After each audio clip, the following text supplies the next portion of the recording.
Amen. Sino yun? Ang ganda ng pesto. Wala kang ano? Wala kang audio?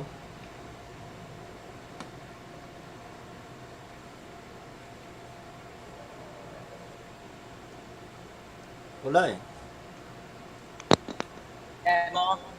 Ayan, narinig mo ako. Yan. Ayan, narinig mo ako. Okay na. Nasaan ka Ayan. ba ngayon? Nasa butik? Ayan, narinig mo ako yan. Yan, okay na. Nasaan ka? Nasa butik ka ba? Alam ko na. Piling ko lang wala kung bakit eh. Oh, Wait lang, try natin ulit ah. okay, sige.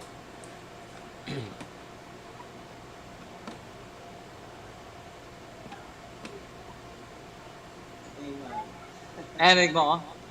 Oo.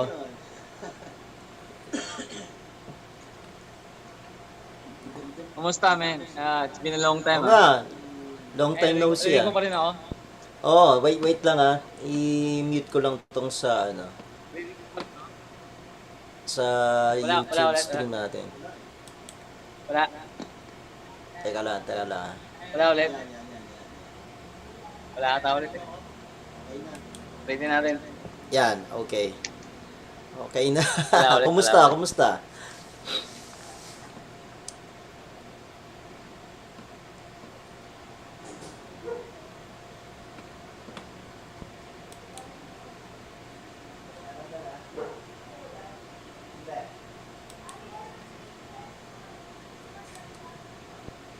Kung maganda dyan sa pwesto mo, ano yan? Wala. Nawala yung audio mo ulit.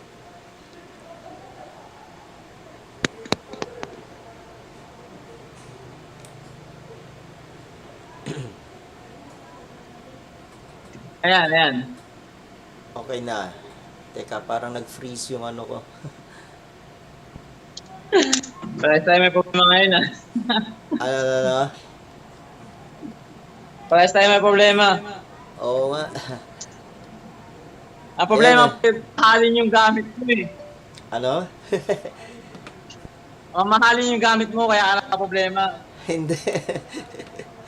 Ang problema ko, gumagamit ako ng mga cheap na gamit niya yun eh. Ang ganda ng pwesto mo ngayon dyan ah. Saan yan? Kay, ano mo? Partner mo? Kay Gipper. May naka 1 year kami.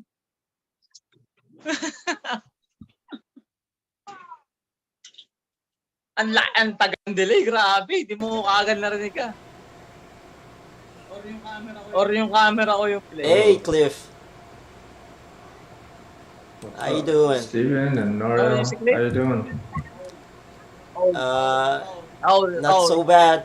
Okay, Not so bad. I'm still quite under the weather, but yeah, otherwise I'm fine, you know. You got sick? Yeah, that was Thursday last week. I started feeling quite under the weather, so it was a flu. I got a flu and Just a normal flu, or could it be a something common else? cold. Yeah, I panicked a bit because I thought I contracted COVID or something. So I Yeah. ran a rapid test on me. So And it wasn't that? it wasn't that. I was negative. So Good. Hope you're feeling better. well, yeah. So Nuriel is here after a long while. I see So- that. Yes, been a long time. What's new, Noriel? I'm doing great. Thanks for asking, Ted. I mean, like, I miss your what's voices. new? What's new is the the background and he's been Yeah. staying with I'm at my his girlfriend's girlfriend. Yeah, I think. Yeah.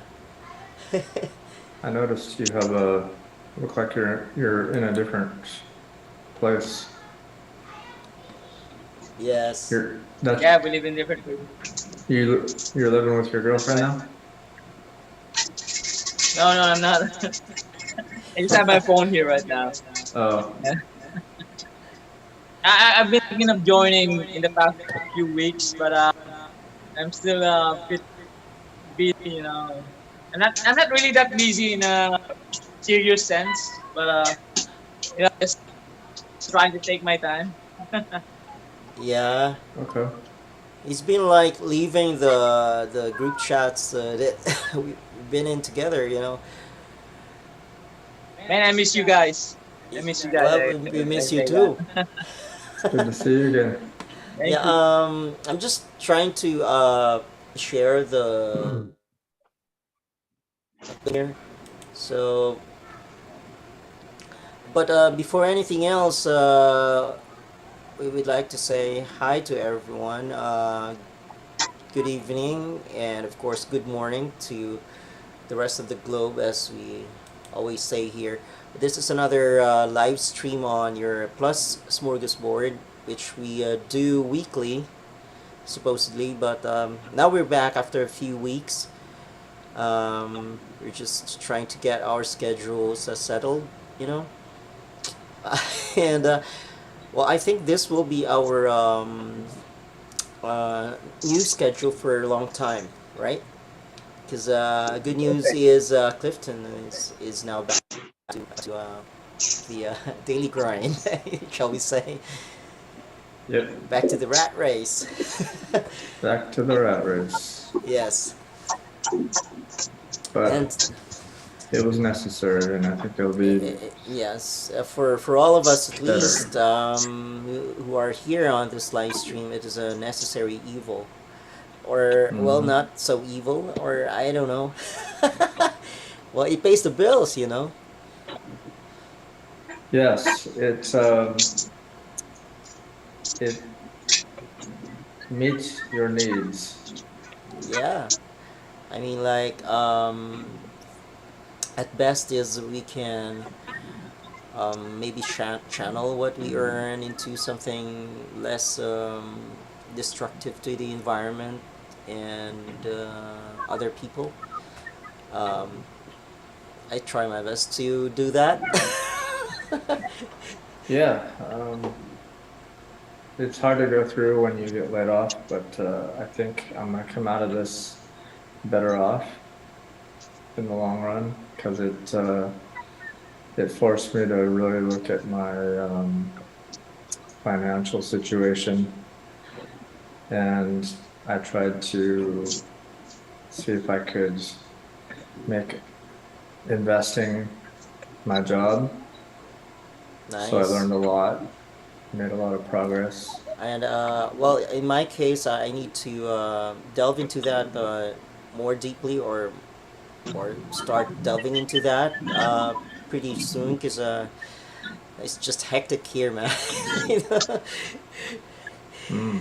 Yeah, Yeah, it is. and there's always like changes in the workplace and elsewhere, Do you and mean it's under hectic in I your got a hectic country? schedule, personal and work schedule.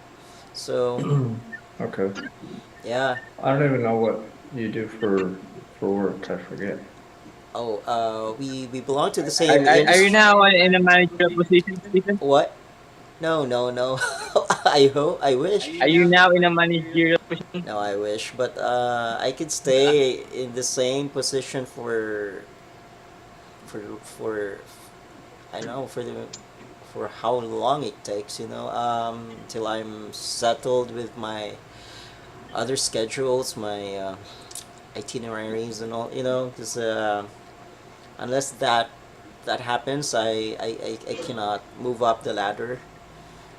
So I need to stabilize um, other areas of my life to avoid complications. Mm. If you know what I mean. So well, I belong to the same industry with Noriel here. So we are part of the BPO industry. You know. So Noriel, BPO? that's the business.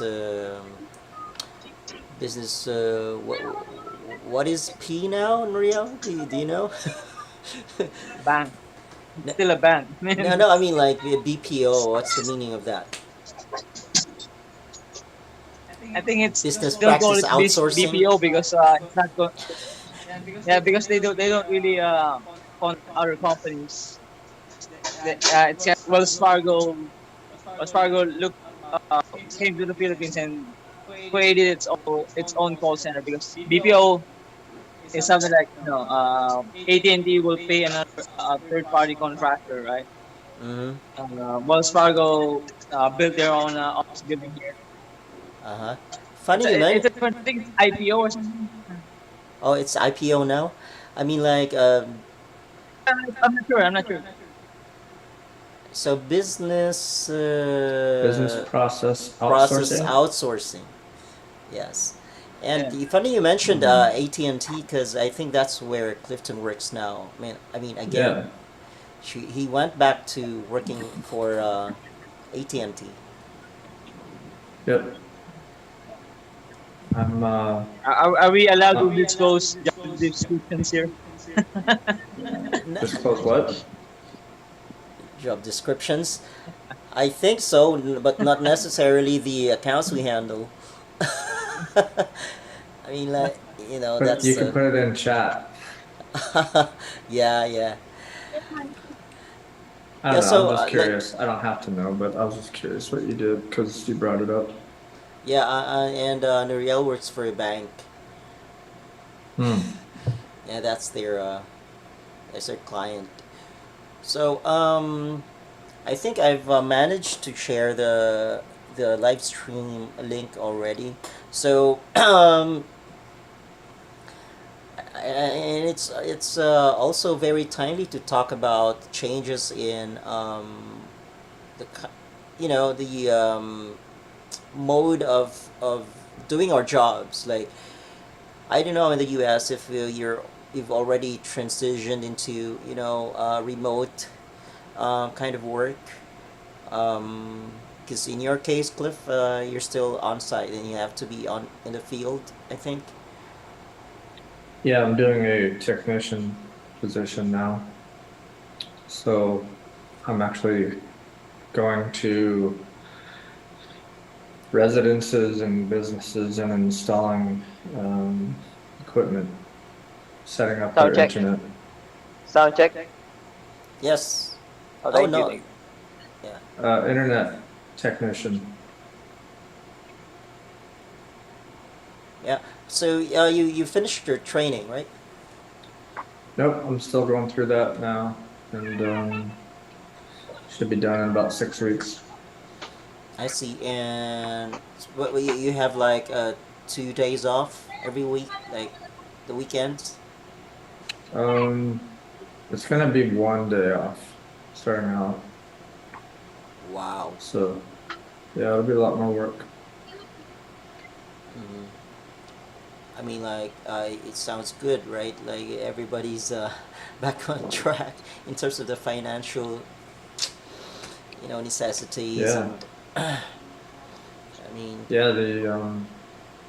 The extra work will be useful for my investing goals, and my investing goals will eventually allow me to live off of my, you know, my investments. mm, So to me, that's the ultimate job, is to not have a job and to have your yeah, money working for you instead yeah, of the other way around. yeah. And That's it's the goal. possible. That's the goal. Yep, it's possible to do. You just Um. have to work hard at Makes it for years. makes you want to ask, right? Mhm. How many porn stars are miserable? Are What? miserable? How do you mean that? How do you mean? Well, Yeah. what's they the they join. ultimate? What's the ultimate goal in life? You're there and it's your job. Oh yeah, I mean, like, they're doing for pleasure and business, right? Yeah, that's right, man. How many of them are miserable right now? It makes you want to ask. It I probably don't think depends on their I don't I situation. I don't think they Yeah, run true. out of jobs though. I mean, like, unless they're really old already or something. Yeah, or it's still a gender imbalance thing. If you're male, it probably works well for you. You're female. Yeah. Um, majority females, I think it still doesn't work for them at all. But it will work for for some females, I believe. You know, Yeah, from what I've yeah, heard, the females are the ones that make all the money. that's true. You know, but People, how about the I know. Do you consider the moral conviction thing as part of the problems of yeah of of that? well, what do you mean? You know, if you're a female, let's say you make all of the money, but you feel bad about yourself, you feel dirty. Yeah, yeah. Let's say you're a Well, Muslim woman, and you work in the porn industry, like Mia Khalifa, and Oh, then she's Muslim. yeah, and the Muslim community denounces you and even issues death threats to you while watching your videos. yeah, That's a double-edged standard. You know. yeah, no hypocrisy I there, bet the right? Muslim men judging and watching her are using both their hands. So, Yeah, is this really criticizing her. is this really a moral issue or It's a of course. conundrum. No, I mean, like, if you're posing that as a scientific question, then It's a financial problem. That's yeah, all it is. yeah, And the and financial problem can be rooted to the economic model we have. It all comes down to economics. Yeah, that's And true. the That's bottom true. line But is people do what they have to do to to survive, and survive, if yeah. that's what you have to do, you do it. If you have no other options, then sorry, you And either go that hungry or includes you do it. politicians who are corrupt, right? The robbers, the murderers, whatever. Yeah, but politicians. I yeah. Then mean, let me just present this research that I made because I'm a fan of sexual let's say exploitation. No, not a fan of doing not a fan of doing it. you're an I'm a exploiter, I, huh? no, Okay. no, I bro. mean, how do you do? I mean, Oh, how do you mean that really? At least you're honest I'm a about fan it. of the no, I'm a fan of no I no I've been in the business a bit, but I'm a fan of the research. Well, let's say What do no, you mean by you've been in the business a bit? So I've you're been a to porn Pasay. star. I've been I've been, Are you a Whoa. porn how many star? videos have you seen of me, Clifton? I'll sign the photos. Send it to me. Wow. But I mean to say that since I've been part of the system, I've been to the red light districts of the Philippines so Oh, many times that I can so many times that I can remember. But let's just say it this way: that it's true that women are the most exploited in this industry, prostitution. yeah. The question is why does it goes the same way in poor countries and in rich countries? Let's go to the Southeast Asian countries. Let's include the Philippines. Women will always be the most exploited gender, or let's call it gender. Because this is In a that business, in male-dominated that's society. true. Yeah. That's true. Well, That's true. It's a male-dominated industry. That's true, right? Why is it that technically, when we go to Norwegian countries, which is a very wealthy country and has a very good social security system, Mm. it's still a male-dominated industry there. Given the fact that the women there don't need to do it, yet they still do it. Is it? No, this is a genuine question. It's not me being sarcastic or being combative. Like our previous conversations.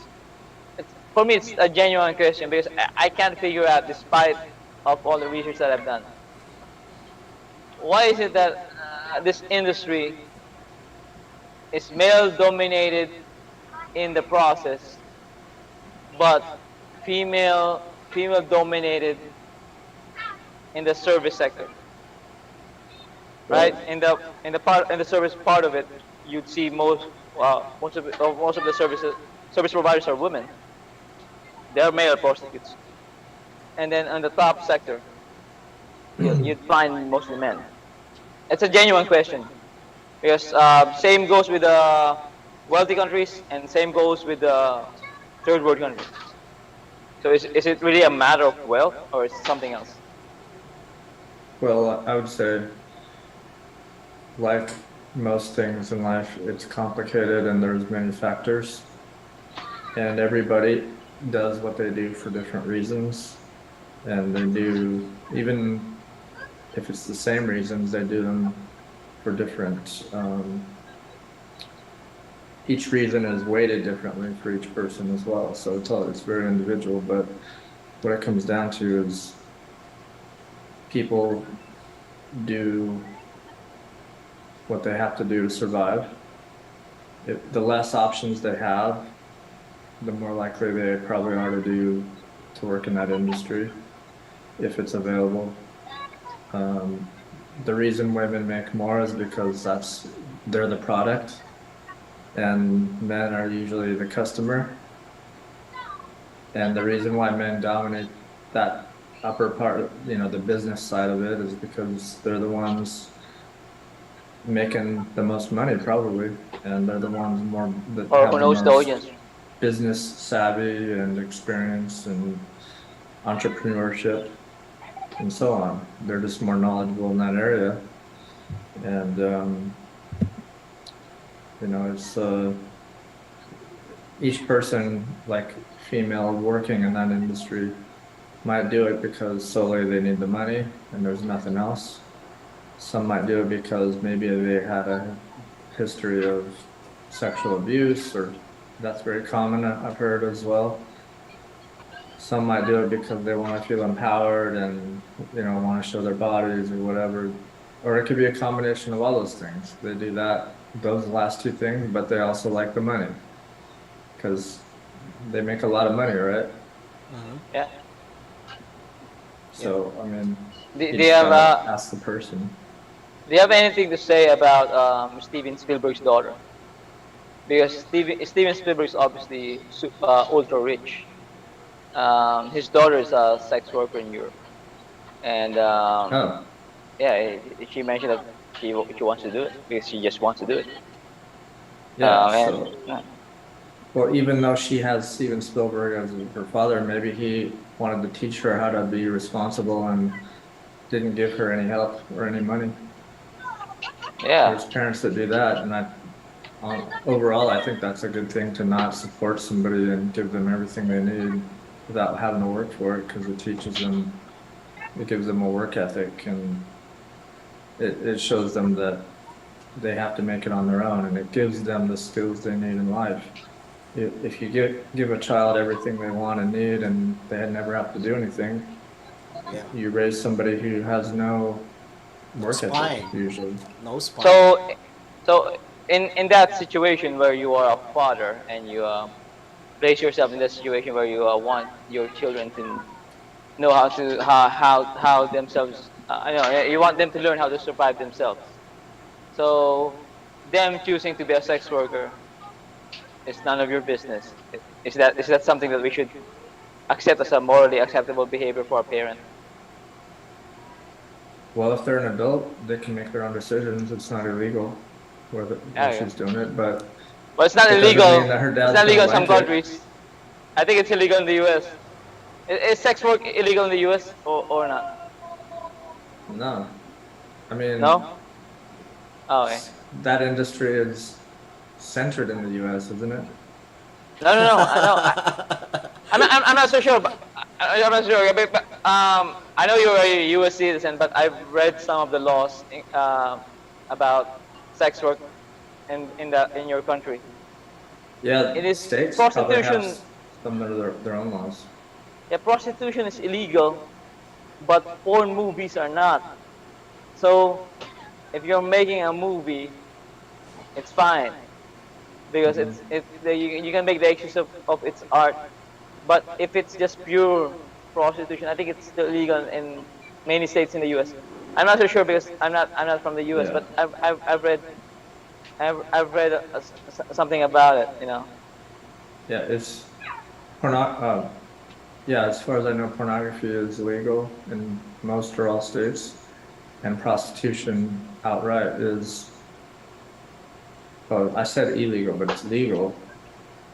Prostitution is illegal in almost all states. There's like, it's legal in Nevada, Oh, Oh, is it? you know, Oh, that's so. Yeah, yeah, that's nice. certain areas. Yeah, see, It's kind of hard to make something illegal in Nevada, especially if it's prostitution. yeah, like it's this. Las Vegas is called Sin City for a reason. Yeah, yeah, yeah. You got So the modern Sodom and Gomorrah there. yeah, so the U.S. has got federal laws that cover everything, but then there's states' rights, where Yeah, each state is allowed to make their own laws on more detailed things, more specific things. But yeah, that's true. obviously, they can't say murder is legal in one state. So there's federal laws and there's state laws, and then there's county and municipal laws for each county and city. It's very finely yeah. So hashed they out. have their own little autonomies there, Yeah, or certain Yeah, things or and details bureaucracies. are legal in some areas and not in others. yeah. It's an autonomy, but when the National Guard rains down on you, that's the end of it. I think I'm not so sure about it because maybe I'm speaking in the perspective of an outsider, right? I read the books, I read the magazines and the news. Yeah, Marijuana laws there, right? Marijuana laws. yeah, California was the first one to like be more lenient about marijuana. But the National Guard, when they see marijuana farms, they still burn it. Back then, right? When yeah. it's Marijuana laws still are not a good sanctioned. example. Some Yeah. states it's legal fully, recreationally, medicinally, and everything. Like California, I think Oregon and Washington, where I'm from. Colorado is one of the first states too, but at this point, most states have at least medical legality. Yeah. So if you have a medical Back reason, at those times, however lenient your state is, when the National Guard finds it, they'd still burn it, right? yeah, I'm not sure about the National Guard, how much they're involved in it, but there's like, I've heard stories like on the Joe Rogan Experience of people who work in the forestry industry and they're responsible for a certain area and they sometimes will go into a place and find an area where drug dealers have planted a whole bunch of marijuana. They'll find a field like out in the middle of the woods, out in the middle of nowhere, and But do you think the yeah. U.S. should experiment in the same way that it experimented in marijuana? Like sorry. Do you think that the U.S. should experiment in the same way as it experimented in marijuana? The same way. I'm sorry. Let me repeat my question. Do you think the U.S. should experiment with prostitution the same way it experimented with marijuana? Let's just allow other states to make policies about it. Let's see what will happen if they legalize it. Let's see what will happen if they will just allow it to happen with certain restrictions or anything like that. The same way with marijuana, right? Until the states that were lenient about it were able to prove that it's not a very dangerous drug. It's not as dangerous as heroin, methamphetamine, or fentanyl, right? It's a very convenient drug actually for it's They even very don't even want to beneficial. call it as a drug. It's But it I don't is. know. It But is. it is right. It is right. It is It is a medicinally, sort technically, it of is a drug. drug. Well, I mean, I'm drinking It is a coffee. drug. Technically, that's a drug. Yeah, it is a drug. It is a narco. It is addictive. It has medicinal purposes. It's a drug. Okay. Yeah. So I don't know. I don't know, Clifton. Do you think the U.S. should experiment with prostitution the same way it experimented with marijuana? I think the states get to make that decision, and the way No, things are now it's are a it's a, reflection of thought, the a thought culture of experiment each in your state. own pure opinion. Pure opinion. Um, Pure opinion on your side. Pure opinion. Do you think they should I do that? don't, not necessarily. I don't think there's a reason for it. I think if it is happening, it should be done in a sanitary and responsible way that's safe for people doing it. But Do you think Um, your country should emulate Australia? Because prostitution is legal in Australia, but you can only do it it's in hotels. And then it's before fully you enter the legal. hotel, you will be inspected for bacterial infection. Like they have this UV light, they shine it in your Hmm. penis for and yeah, What? and but yeah, that's true. That's true.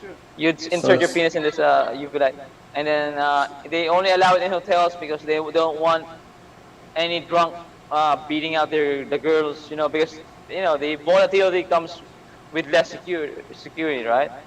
But if it's more secured, mm, less volatility. If it only happens in a hotel in a controlled environment, yeah, the girls are more safe. Do you yeah. think I that's a think viable option for prostitution? if people have no moral issues with it and they want to allow it in their state, then if it's going to be allowed, it should be, yeah, there should be safeguards for people, for like a woman's safety and, spread of STDs and whatnot. Yeah, But I'm thinking about the same thing as about racism. Racism is big in the U.S. Not even 100 years ago, right? You don't need to go back 100 years ago about to speak about extreme racism in the U.S.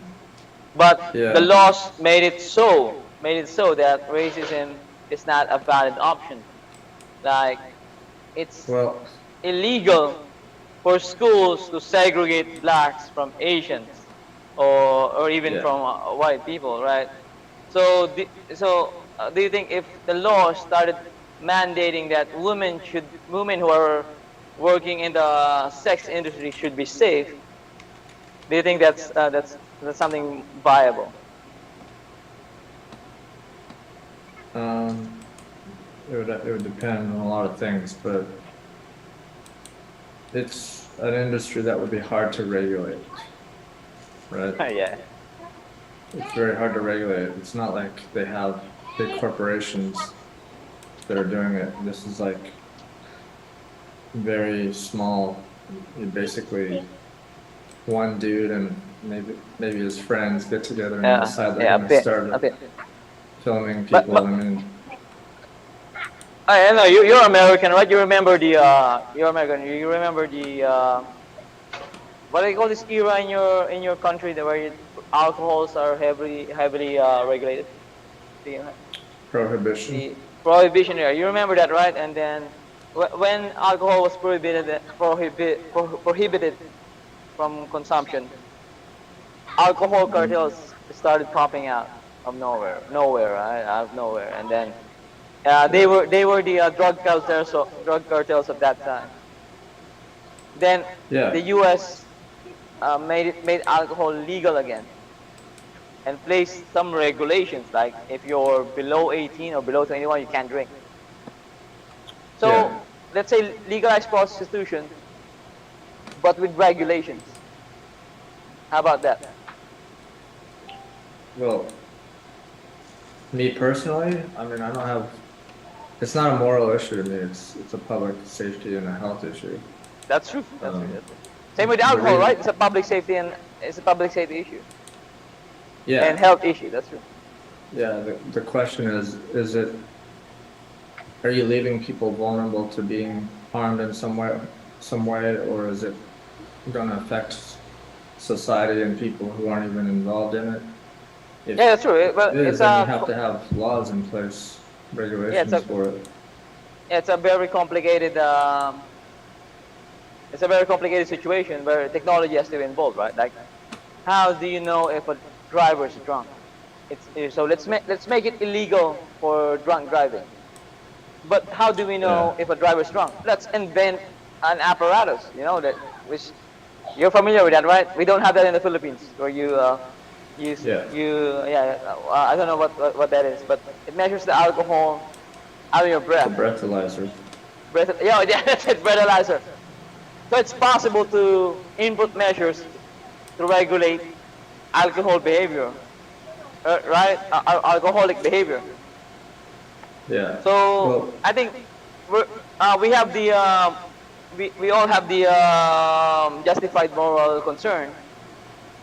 We just don't have the technology right now because we're not thinking of it in we're not thinking to resolve it in a technological perspective because the problems in alcohol was resolved in some way in a Yeah, technological but manner, right? Yeah. are we posing the right questions? Because the Yeah. causality is quite large and extensive. We don't stop at um, just, just the person is a drunkard or something. We need to pose questions like, why is he Yeah. a drunkard? Or what caused this and that? And so something along the way, it's a financial thing and worse. Yeah, So that's true. That's true. But let's say we're not going to make alcohol illegal. It is true that alcoholism is a problem, but we're just not going to allow you to drive drunk. So we're gonna Yeah. solve that by not interfering with your personal life or not considering your psychological issues. But we just want to know while you're driving, seriously, are you drunk or not? Yeah. Yeah. So it's a detailed solution because you can't really it's you can't really I would know say, someone's personal yeah, social or issues. yes. I mean, Yeah, like, as an immediate, well, a band-aid solution, an it immediate is a bandage solution. solution. um, yeah, we should put those safeguards, and but ideally we don't say slippery when wet. We don't put up signs like that. So we just improve Yep. the quality of the tires, the roads, and culture Yeah. and society. You So probably can tell where I'm thinking about this too. And with drunk driving, it's the same exact principle. The problem is not drunk driving. The problem is, why are people yes, driving drunk? or why are people drinking in the first place? There's Yeah. But a but deeper. but it's a mathematically impossible problem to solve. So you try to solve what is possible to solve, I mean, right? like, it is possible to solve if we become just preventive in our measures and not really reactive, because our laws are reactive and very Yeah, very far from scientific. Laws are not scientific. yeah. Let's say yeah, it's kind of sexist for us to speak.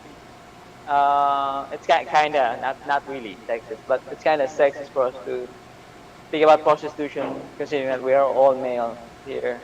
Mm. Um, and it's a what do you call this? It's a prejudice towards male that we will speak I mean, positive like, about we will there's speak positive about prostitution because we yes, are yes, males. and But the I would term like to prostitution and prostitute, has a negative connotation because yeah, it's taboo, right?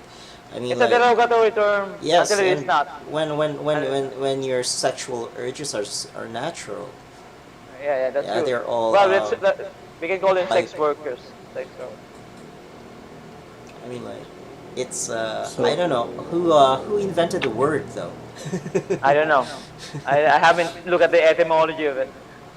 But I just yeah, wanna go back to what we were talking about with drunk driving.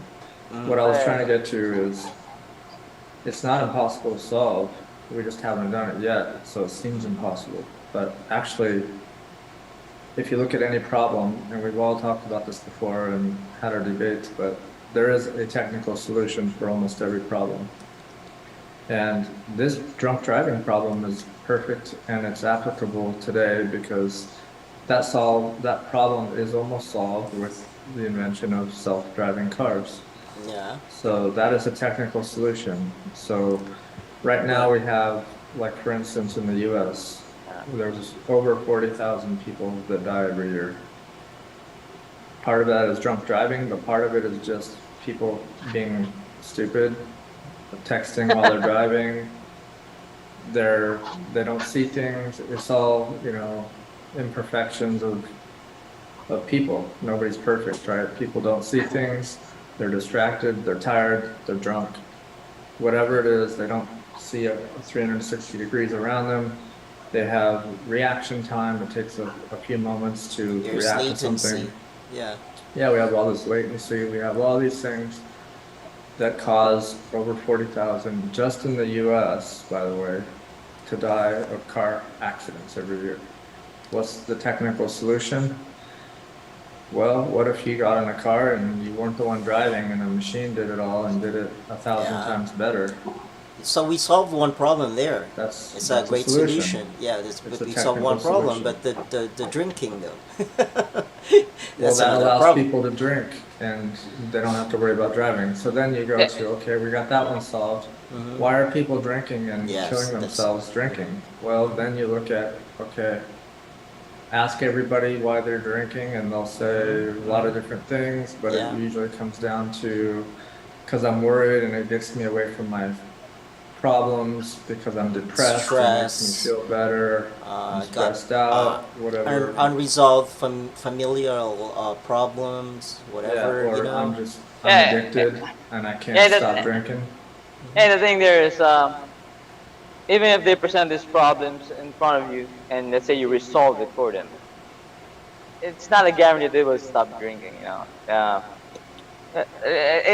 It's a very compound conundrum, I would say, because let's say there are many prostitutes, let's say prostitutes or people who are victim of human trafficking. I'm sorry about that. Have been most victims of human trafficking are placed in sex houses and into prostitution world. No, it's not a Correct. guarantee that when you remove them from the beer houses and the the place of prostitution, that they will stop doing it.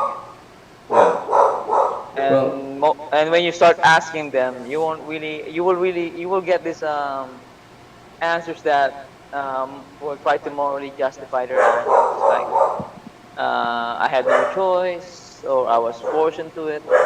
Now there's this is with no prejudice to those victims, yeah, because yeah, but I feel really what do you call this, really concerned about them, and I'm pretty sure I will never know whatever problem they experience, whatever whatever troubles they have felt about that. It's unimaginable. But yeah. same thing with alcoholics who are drink driving. Yeah. Whatever they say, you don't really know if they're saying the truth. They don't even know that they are making excuses for their own actions, right? Yeah. Yeah, you're That's making they're making an excuse without knowing it. Yeah, people justify all kinds of things in their minds. We all do it to some degree. That's But true. you can take the population and look at what treatments have been used to stop people from drinking and which ones work the best for Yeah, that's statistically. And then you can look into that and say, why did that work? And then yeah.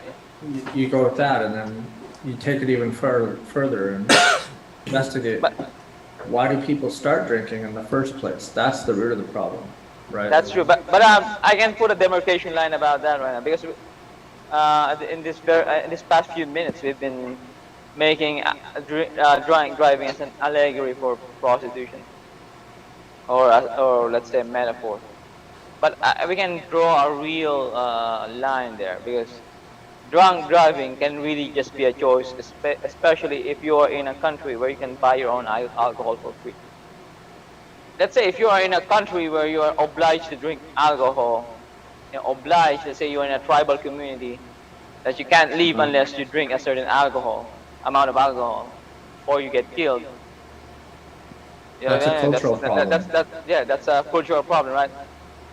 But that's not the situation about drunk driving. It's mostly a position of choice, right? Not so true with prostitution. I don't think it's a choice. I think it's a consequence. No, If you no, look like, going inside a bar with a 5-digit salary and thinking your life is miserable. mm, It's a choice if you will buy a beer or if you will fix your life. Well, okay, so someone's making good money and they go into the bar and they get drunk because they think their life is horrible. Yeah, Mr. Yeah, Why would you they got do million. that? Yeah, there are millionaires who do that, right? But let's say that's So, not that's not a perfect analog with prostitution, right? no, Yeah, but that's not. let me just Yeah. finish though. That person that does that, you got to look at what their perspective is. Maybe they're comparing themselves to someone who makes way more money than them. Maybe they just got divorced. Maybe they lost their job. There could be a million reasons why someone falls into that pattern. And what it comes down to is not their situation, but how do they feel about their situation? It's a matter of what are they going through internally that would make them want to escape whatever it is by drinking. And But they then have that luxury. and then yeah, they have the luxury. So look at say a culture like people who live in places where there is no alcohol. There's no drunk driving problems there, is there? Because they haven't been raised with alcohol in their culture. It's not available. It's not part of their Or life at all. So there's no or drunk driving or problems as there. another analogy, there are places like maybe in the Philippines where there are no rape. There's no rape because people are maybe running around half naked or naked, or Yeah, things like that. It's a conditioning thing. It's culture. Environmental. No, I'll bet high money. I'll bet high money that the places that you will not find alcohol will has another psychedelic in place for that. maybe, Maybe, yeah, maybe, Yeah. but maybe but not. still, we they have reason for doing something like that. You know. Yeah, Do you think that the reason is really the reason for doing that, Oh, or it's not. the There's reason is no, just no. a There's not one a particular presentation? reason. There's Yeah, no, not one particular reason for so anything. if we're using alcoholism as a simile for A result. prostitution, Uh, yeah. should we just make laws to regulate like you're allowed to drink, you're just not allowed to drive, But in the but first you're place, allowed to be making laws is not really a good way of solving the problem or the problems. yeah, 'Cause when we make laws like that, it's assuming that a certain behavior is caused by one particular thing, or maybe, or a few things, when in fact they are caused. A particular behavior is caused by an infinite number of variables, because in the yeah, first place, a person is not isolated from the environment. See, and there's no yeah, linear causality to a person's behavior, because we are all, things and people are all moving at the same time. Meaning, all of so, us are so caught. you think laws generally is not an effective way of resolving things? No, it's not scientific. I mean, it resolves well, some things, at a particular time, but Yeah, like for it resolves a lot because let's say I think Stephen will be able to relate to this, and we can catapult this back to the Philippines because we've been talking about the U.S. for a large amount of time right now. Let's say the ancestral land. A law about it here in the Philippines about you cannot convert an ancestral land into an industrial place like the land of the Aitas that they used to occupy back when they I don't know, back in the world, whatever, who knows. Um, and same goes with Native Americans, right? They have also have ancestral lands. Like the laws protect that. Laws protect that, right? Let's say, however greedy the politicians are, they need to find a way to get around that law before they can even, dream of excavating that land. We see some success of that in the U.S. The pipeline, the protest with regards to the pipeline there, it was a very successful protest because it stopped, that pipeline to being built. And here in the Philippines, it's I think it's relatively successful because we still have a lot of lands of ITAs that's protected, Mm-hmm. and lands of under Yeah, cause not protected. So yeah, these laws that it resolved that problem, right? It yes, protected yes, them. to on a very superficial level, because these laws are based on, concepts of property, ownership and all that, and these are really old, outdated concepts, and very unscientific concepts, and so the laws are based on that, where on the idea that a person can own a person or property and stuff, when in fact, uh, there's the physical evidence that of things being, inseparable, like things are always in touch, so you cannot separate. No man is an island, as the adage goes, right? So ownership, there's no place for ownership, and price tags, in that sense. So, but since we're still here, we're stuck in the old system. Within the old mind frame or worldview, then of course It's we don't have anything else to turn to, except for the it's not laws really of the that land. it's not really that old. It Even is if you old. include no, if you include the whole of human civilization, it's been like what 10,000 years. Like, look at look. How old is humanity? I mean, like, Three look at three look hundred 300,000 years. look at It's the it's very biblical, it's not that old. like, look at the biblical, the scriptures, or the biblical entries, like they're saying, Yeah, which is like 2,000 years old. I mean, like, the concept of a man should only be paired with a woman, or be owned by a woman, or, the concept of marriage and all that. It's Yeah, the ownership. concept of marriage is It's it's very old. new. It's No, it's not old. old, man. Or Humanity goes partnership. back like 300,000 years. I It mean, like, depends on Marriage was your like invented concept of like what's old. 10,000, 5,000 years. I mean, And like, It's well, subjective.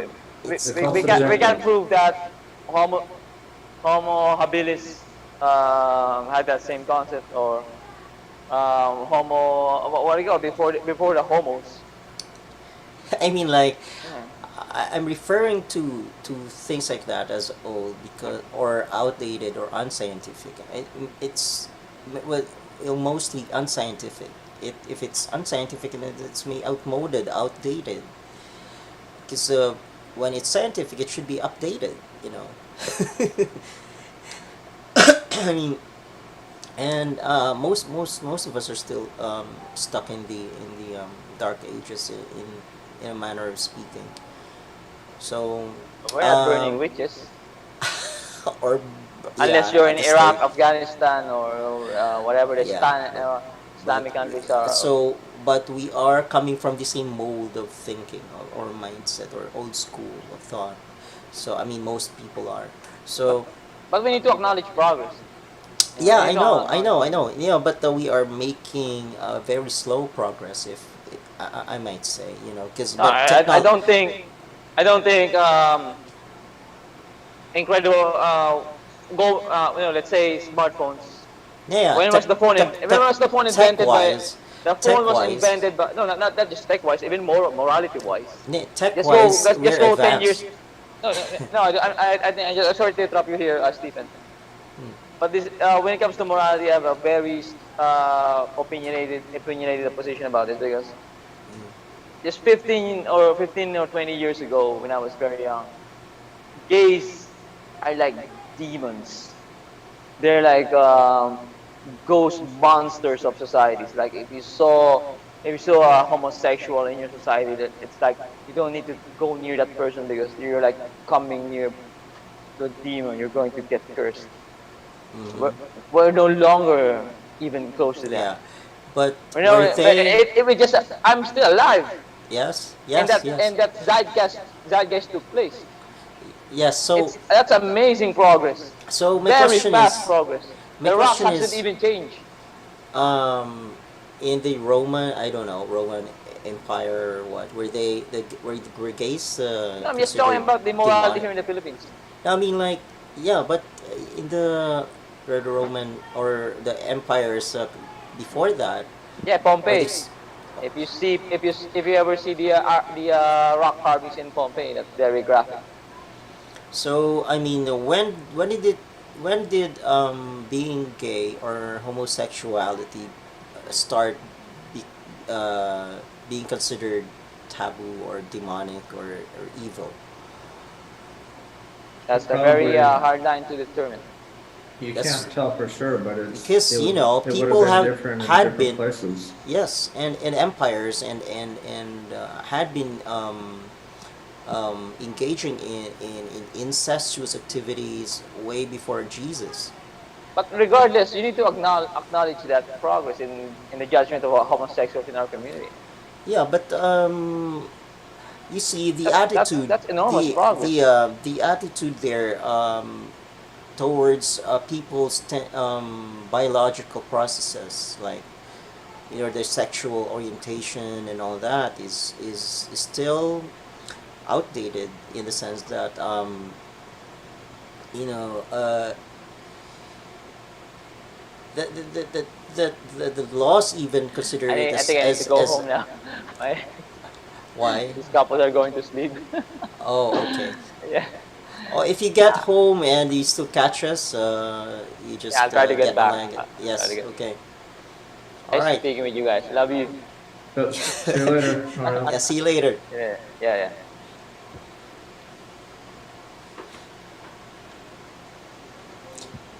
All right, we're just continuing on the that discussion because it's still a pressing issue. I think.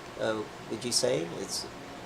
Yeah, like he's talking about how tremendous progress is made very fast. Well, if you look at things in terms of historically, yeah, things have changed kind of fast. But if you're one person who, say they're 50, 60 years old right now, and they're in a country where you still can't be openly homosexual in Mm, public, or you can't marry somebody of the same gender, they're going to think, wow, it's taking forever. I've yeah, lived through this my whole life, right? So it's yeah, all yeah. relative. So, and I was And also gonna say before he left that people start considering these things as human rights and individual freedoms, when in fact there's no such thing in light of the mechanistics, right? I mean, there's no mhm. such thing as something that I'm I'm afforded as a right, like I have all the right to do. It's just that people are pushed or brought to a situation where he's compelled to behave a certain way. So that includes his biology and the external factors, so-called external factors. But and so that's why I think we're still outdated in that area. And at surface, maybe yeah, we might agree with Noriel that progress has been made, but very slow. To my mind, that's very slow progress. Values wise, we're slow, right? Yep. And but the technology, if we just take monetization out of the picture, technology we can do way better with technology without the money involved. Yeah. Yeah. Yeah. And you were kind of alluding to the mindset a while ago about it, and that is saying, are we asking the right questions even? Yeah, You yeah, have to have a certain amount of understanding of the big picture to even know what questions to ask of to course. solve a problem. And And most it's unfair for us even politicians, to expect that of most people, because we know for a fact that most mhm, people are stuck in the old mindset. with the old mindset. Yeah. So And then what does that point towards? And it's just a matter inevitably, of, what it comes down to is problems in society usually can be narrowed down to education. yes, How absolutely. educated is this person? Like, if they don't even know what the problem is, how are they gonna know what the solution is? They And can't when ask the right yes, questions. and when we engage in discussions like this, and we expect that people are really coming from their own backgrounds, and they can pose Mm-hmm. questions based on their backgrounds, and so Yeah, that is difficult yeah. to tackle. We have a new friend here, He's back Dr. also after a long while. Almerson The doctor Sapa. is back. Do you have a camera? He should set up his camera, you know. By the way, can you see me all right? It looks a little Yeah, dark on my image. yeah. Okay. It's your shirt, I think. Yeah, I You have a know. window over here, so this side is lit up, but then I over know. here it's dark. I know, and in the shirt, the light can't really reflect or bounce, Yeah, I have a black shirt on. Yeah. Anyway, I So, think, yeah, which is why yeah, I always say I tend to always lean towards mechanistics as the ultimate answer to everything, you know. yeah, Because human behaviorism is subsumed in that. yeah, and principles like there's a technical solution to almost any problem, Yeah, right? I mean, like, yeah. And then it So goes if down to language. yes, so when it comes to the human condition or issues in society, it's just a matter of applying what we know scientifically with the help of Yeah, technology to achieve what or to provide us with the our what things we lack, like yeah, like food and education, even, because yeah, in the future that we're proposing, or because everywhere you go there is educational um, area or facility, hmm, even underwater, even on the train, on in the car, or you know in the living room. It's always because all data, all information is made available to you. yeah. And then that reminds me of what we're going through with regard to laws. I was gonna mention something about that, but I wasn't able to say it. And like Noriel was asking, is aren't laws like this a good solution to problems? And what I was gonna say is that laws are a way of addressing symptoms, and they're a band-aid to the problem. Yeah. And what is the real solution, or the real reason why we have laws is because, like with the alcohol problem, right? And this is kind of something new I just kind of realized as far as how to explain it.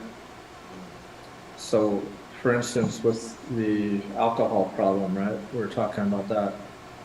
There was a time where prohibition was in necessary. It was in the imposed U.S. in the US where alcohol was outlawed entirely.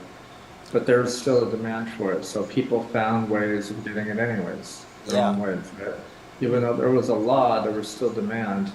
And if there's a demand for something, people will find a way underground to get what they demand. So when it comes to laws, they changed it and they allowed alcohol finally because they could tell it was basically futile to outlaw it. So they allowed it under certain circumstances. You could drink alcohol in certain places publicly.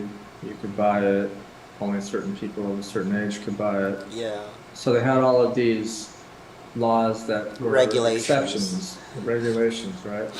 Because they realized they couldn't just outlaw it entirely, because then it would go underground and maybe become an even worse problem like drugs now. You know, we outlawed drugs and now there's cartels that are very wealthy from that. Hmm.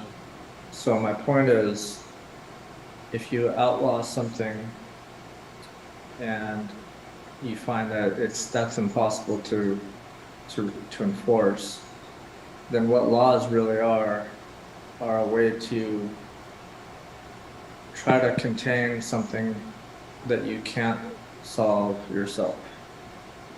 Or it, the law is there because in order to solve the problem, you would have to do something that you can't do. Therefore, you make all of these exceptions and then you make a law so you can do certain things but not others. So laws are just a compromise to a problem you can't resolve or you don't know how, right? Yeah. If you outlawed alcohol right now in most countries, people they'd be on the streets, you know, there'd be riots Yeah, I mean, if you like, outlawed it entirely. and to think of, if you think about the lawmakers, or the foundations of a country, for instance, now the laws say don't kill, don't steal, don't rape, what, etc., etc. But when the colonizers came in the U.S. or in the Philippines or what, they came and pillaged the place. They Yeah. robbed the place of the people of the place and their resources, and they raped the women, killed so many Hmm. people and stuff like that. But why? I mean, Yeah. it's just absurd. Yeah. And then they said, "Thou shalt not kill, thou shalt Yeah. not steal." So that's pretty, double. That's a double standard, and not just Yeah. double. Hey, Doc. You're there. Good evening. Welcome back. Can you hear He, us? he's just listening in. Maybe, but maybe he has something to say. Well, he's not, or he can't say it. Maybe he doesn't have a microphone. Oh no, I think he does, but I think he's as.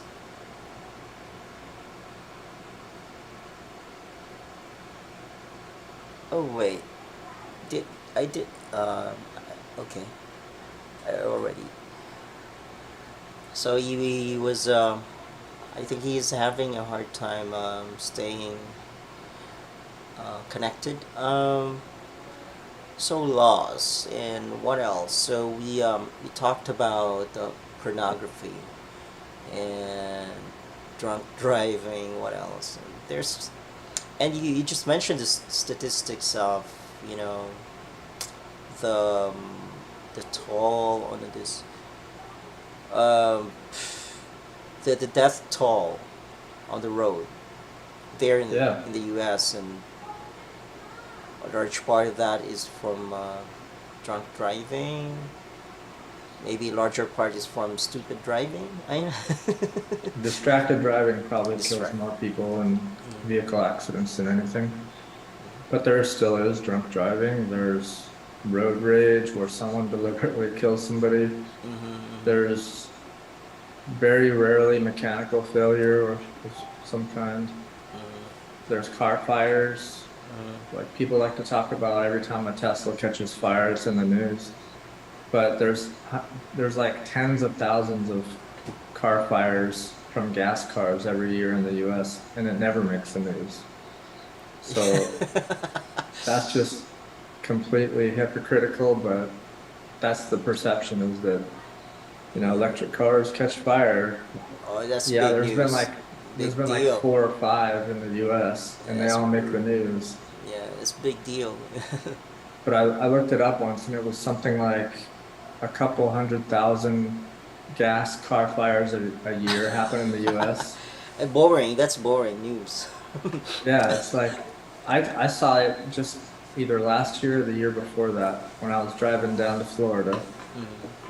This big old truck was on the side of the road on fire. Oh, so no newsman, no news stations are there No, to cover it. for some reason that doesn't make the news that a Ford truck caught fire.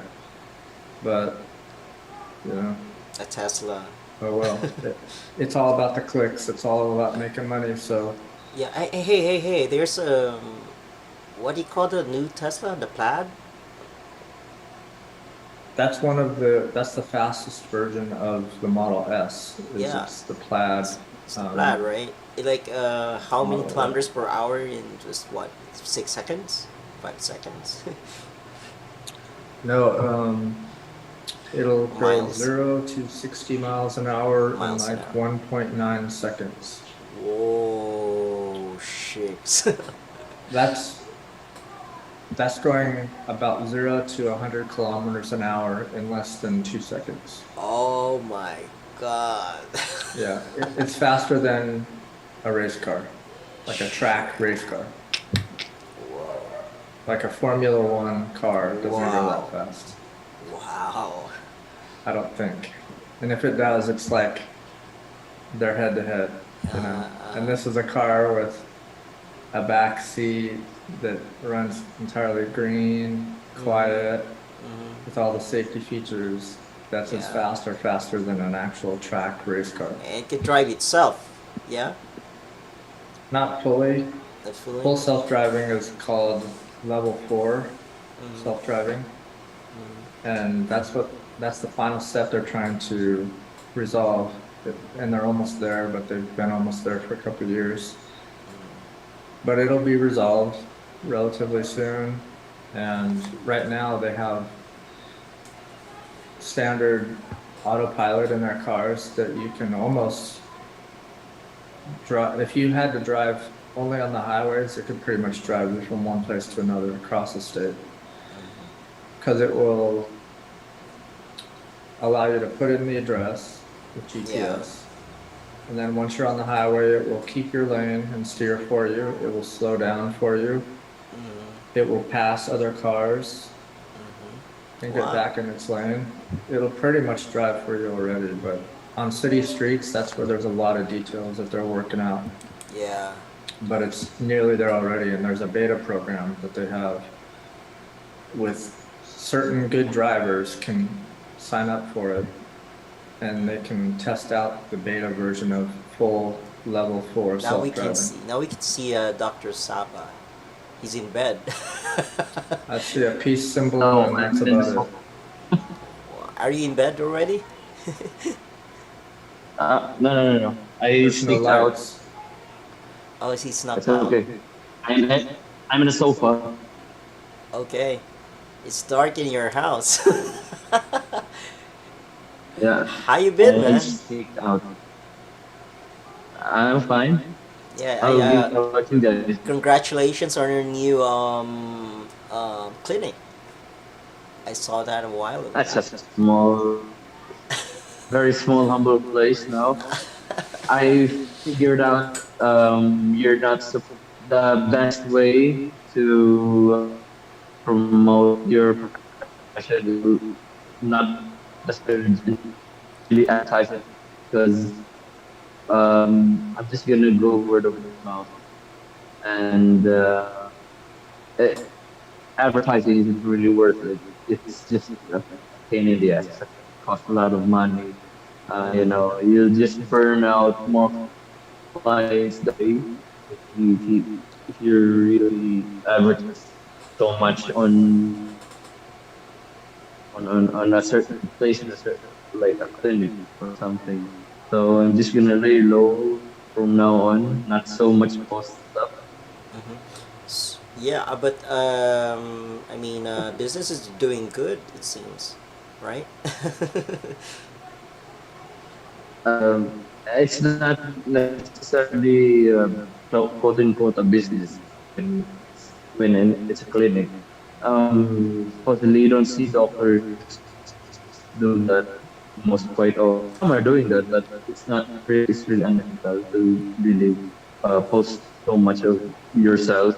I mean, I seldom see doctors post themselves in billboards, so no, I'm not gonna. And word of mouth na lang. Yeah, yeah, yeah.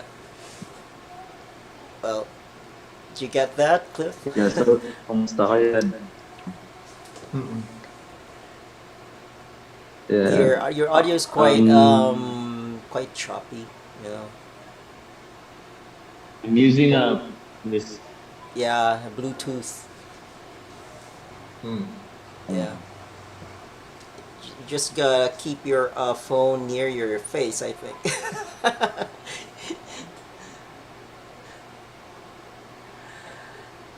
Oh, he's frozen. What?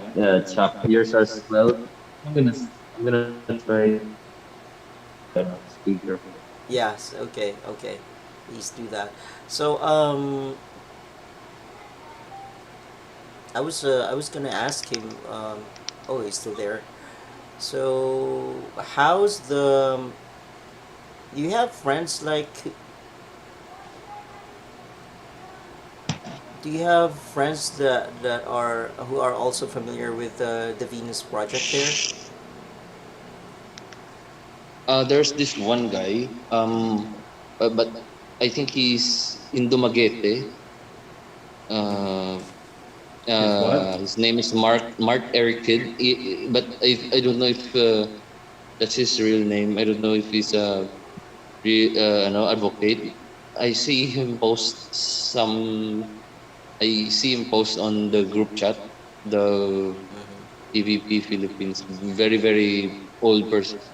Ano, I mean, I tried to communicate with him, but he's somehow on the other side of the island. We haven't met with each other yet. The other one is, well, some people know of the Venus project here, but mostly trolls. They they're still too they're still too Excuse me. clingy to this world. Although their world seems to be of another world in itself. They have their own little organization of their own of outsiders man of outsiders, I guess, but not quite as you guys, as the TVP guys who look to the future. They instead look to other stuff to call this, to distract their attention. Yeah. Dumaguete City is Visayas, right? Is that the Visayas still? Same island as Bacolod, Negros Island. Yes. Negros Oriental, Occidental, Yeah, yes, Oriental. Oriental. It's on the east. Yes. So it's good to have Okay. Noriel back here. So Noriel, you still familiar? You still remember Dr. Sapa? No, I've forgotten all of you. I don't even remember your faces. Where am I? What is this place? What is this? So you got, oh wow, you got a new drawing table, drawing board. Yeah. Congratulations to me. Nice. That's nice. Is that a comic? No, it's not. Photos of girls, man.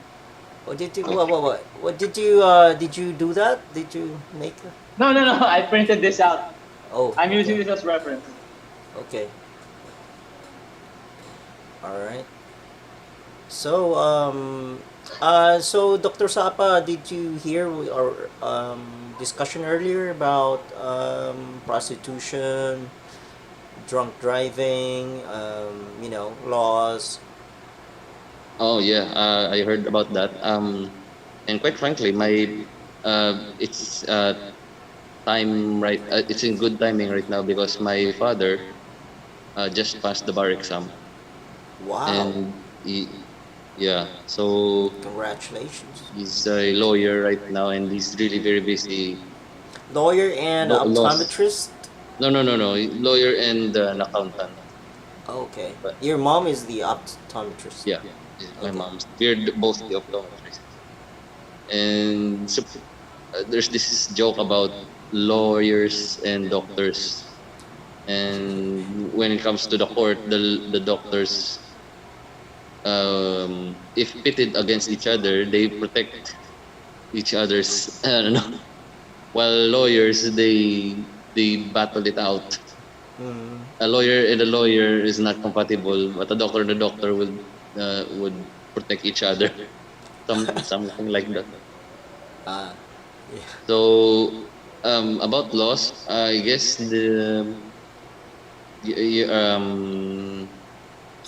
thing with laws is first, yeah. Oh, how did they how were they made? What at the very earliest of society? How did they came Like to be? Right. the earliest model was maybe the Ten Commandments or something like that. I don't know. Maybe something earlier Earlier than that, yeah. than that. And by the way, the Ten Commandments, I found out that it's not really in its own time.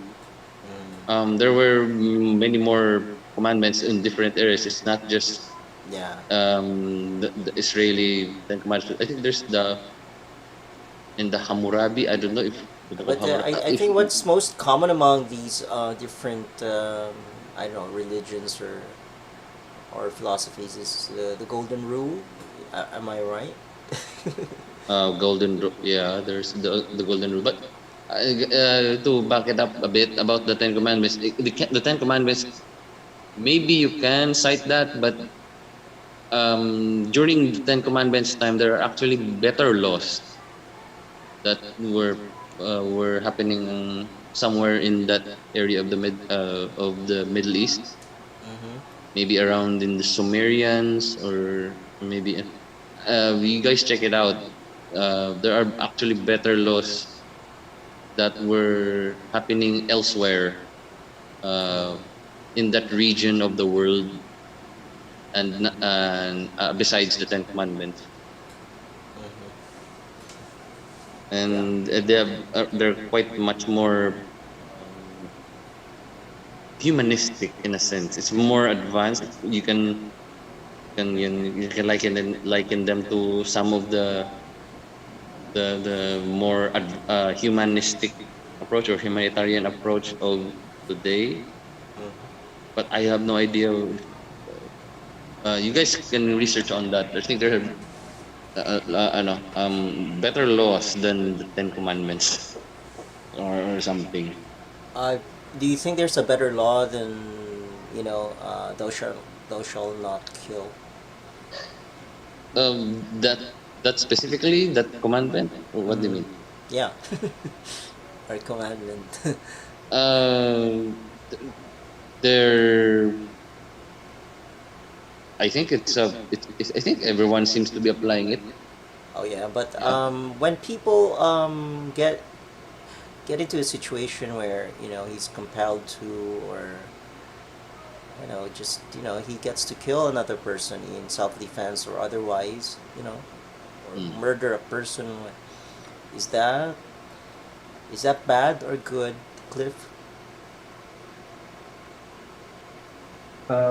Being able to murder somebody. I mean, you get into a situation like that where you're compelled to, you know where you're um, brought to a situation like that, and you were compelled to cost to kill somebody. No, I wouldn't say that's good because society is based on life, and being in a situation where the most basic thing is possibly lost, of human life, is definitely bad. The question is, why did that situation come up? Yeah, I mean, like, so is it then good or bad?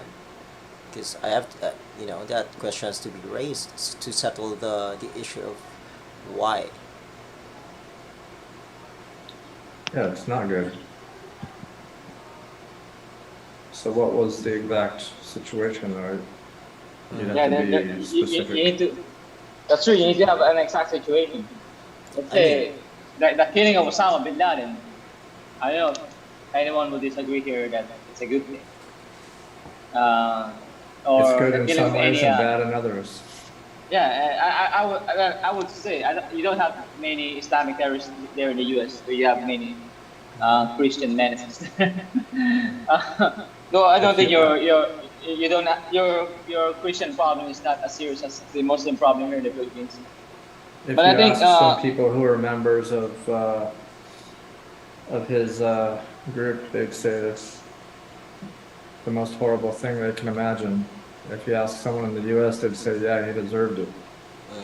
yeah, that's true. yeah. So So, I mean, like But it's who, but bad. but, It's bad to but the family of Bin Laden, right? Right? I mean, I don't think it's bad for the that's family. legitimate. I mean, that's legitimate. No, that's not legitimate. That's not legitimate because if you would see the documentaries, then the closest family of Bin Laden, not his brothers who are wealthy or billionaires, not that, because Bin Laden's family are billionaires, but the ones closest to him, like his wives, his children, and the other people guarding him, that's a very paltry life. Uh, Imagine living inside a dungeon. What you see in fairy tales. And that's what that's what those women were experiencing. So it's bad not just for Bin Laden. I'm sorry, it's good not just for those people who think it's good. It's actually really good because you have decapitated they have one of the world's greatest terrorist group, and that at least slow them down a little bit, or at least show that they are vulnerable. And at the casting that doubt to go to the members of that terrorist group, or those who want to be a member of the terrorist group, like you need to cast that doubt to them that your leaders are not gods. Your leaders are not immortal. Your leaders are not vulnerable, are not invulnerable. That I think that will help in mitigating the worsening of terrorism. So But yeah, when but it will go back to your question, right? Is thou shall not kill a good commandment? is there a better No, commandment than thou shalt not kill? I think no. I think no. I think it's not I think the commandment is horrible because you cannot reduce human laws to thou shall not, thou shall not. Laws cannot be just what you can't do. It just be why, when, or why you should do it. So you cannot do it when this, but you can do it when this, that's why right? Like that. commandments are grossly inadequate for dealing with Yeah. actual reality. Yes. If someone is trying to kill your family and yeah. you go by "Thou shalt not kill," then I guess that means you let them kill your family. So I then, mean, so then we're back to this scenario when we do not put up signs like slippery when wet, so don't drive drunk, or so we set up a situation where these are not warranted. These situations are not warranted, or scenarios. These scenarios are not warranted. So, why people kill each other, or why other people why some people kill other people, or stuff like that. So, we don't get to the point where we say, "Hey, it's bad. Don't kill him. Don't do this. Don't do that." So, if we can avoid situations like that, then we should set up society in a certain way that doesn't warrant situations like that. So, now we're not the question of good or bad is not really the issue. It's the issue of how to prevent those situations, because people are capable of doing that under the right or wrong circumstances.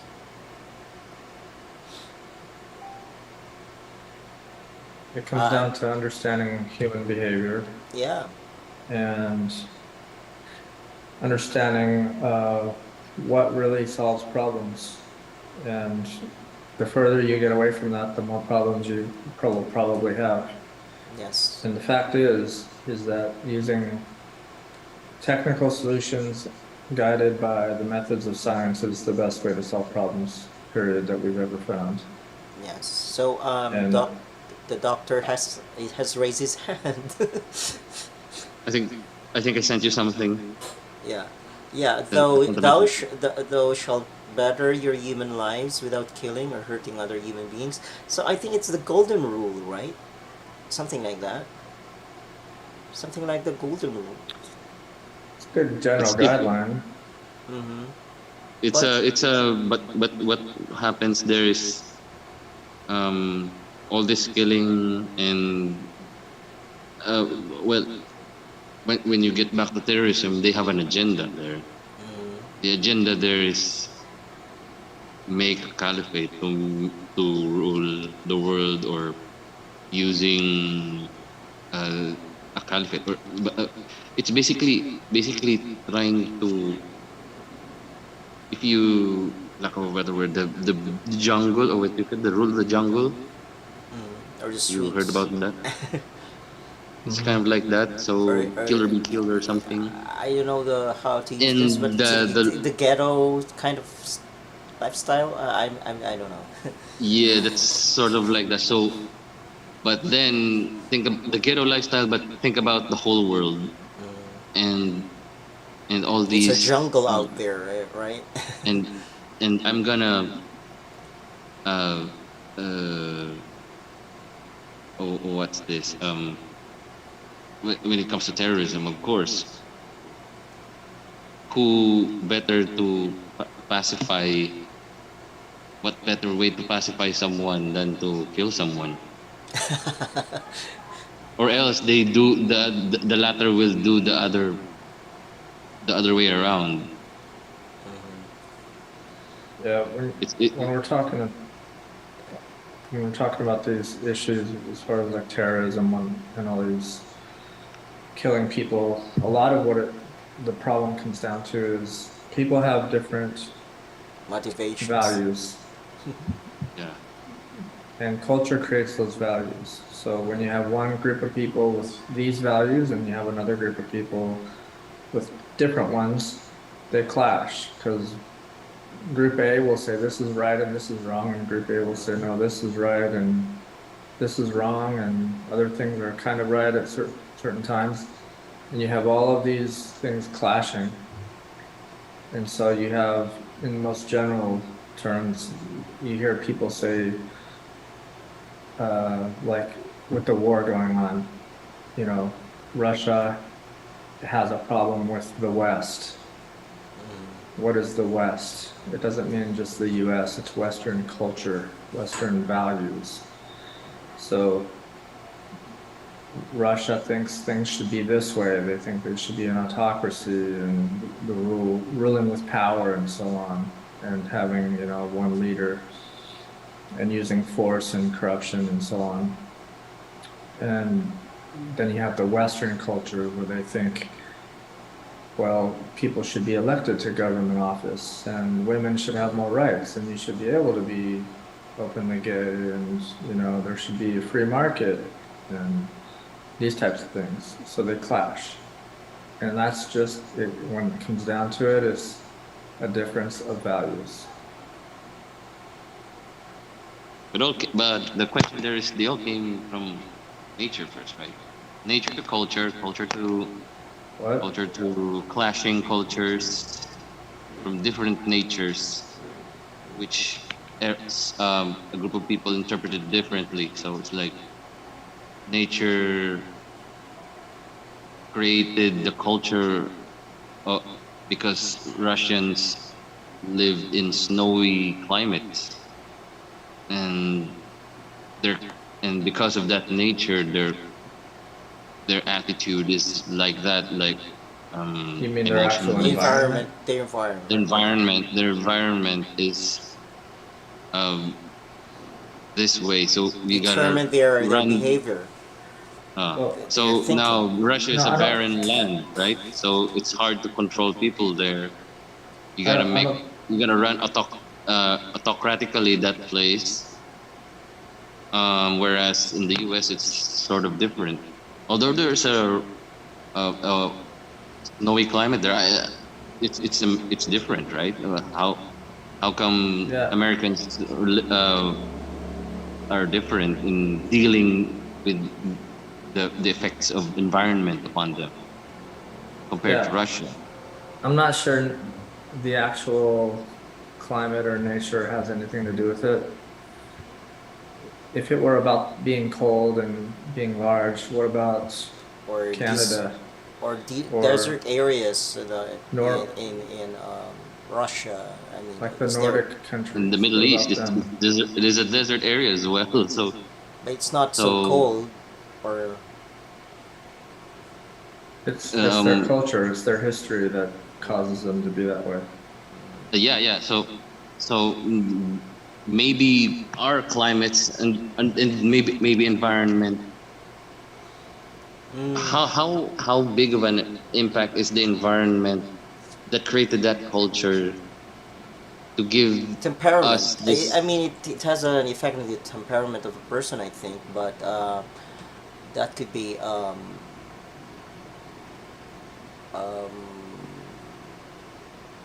that could be helped with still education. I would say. And that's kind of like that's what I appreciate about here. Maybe in the U.S., I think they're more tolerant of things, whereas here in Yeah. the Middle East and the Russia, it's different. They're culturally different.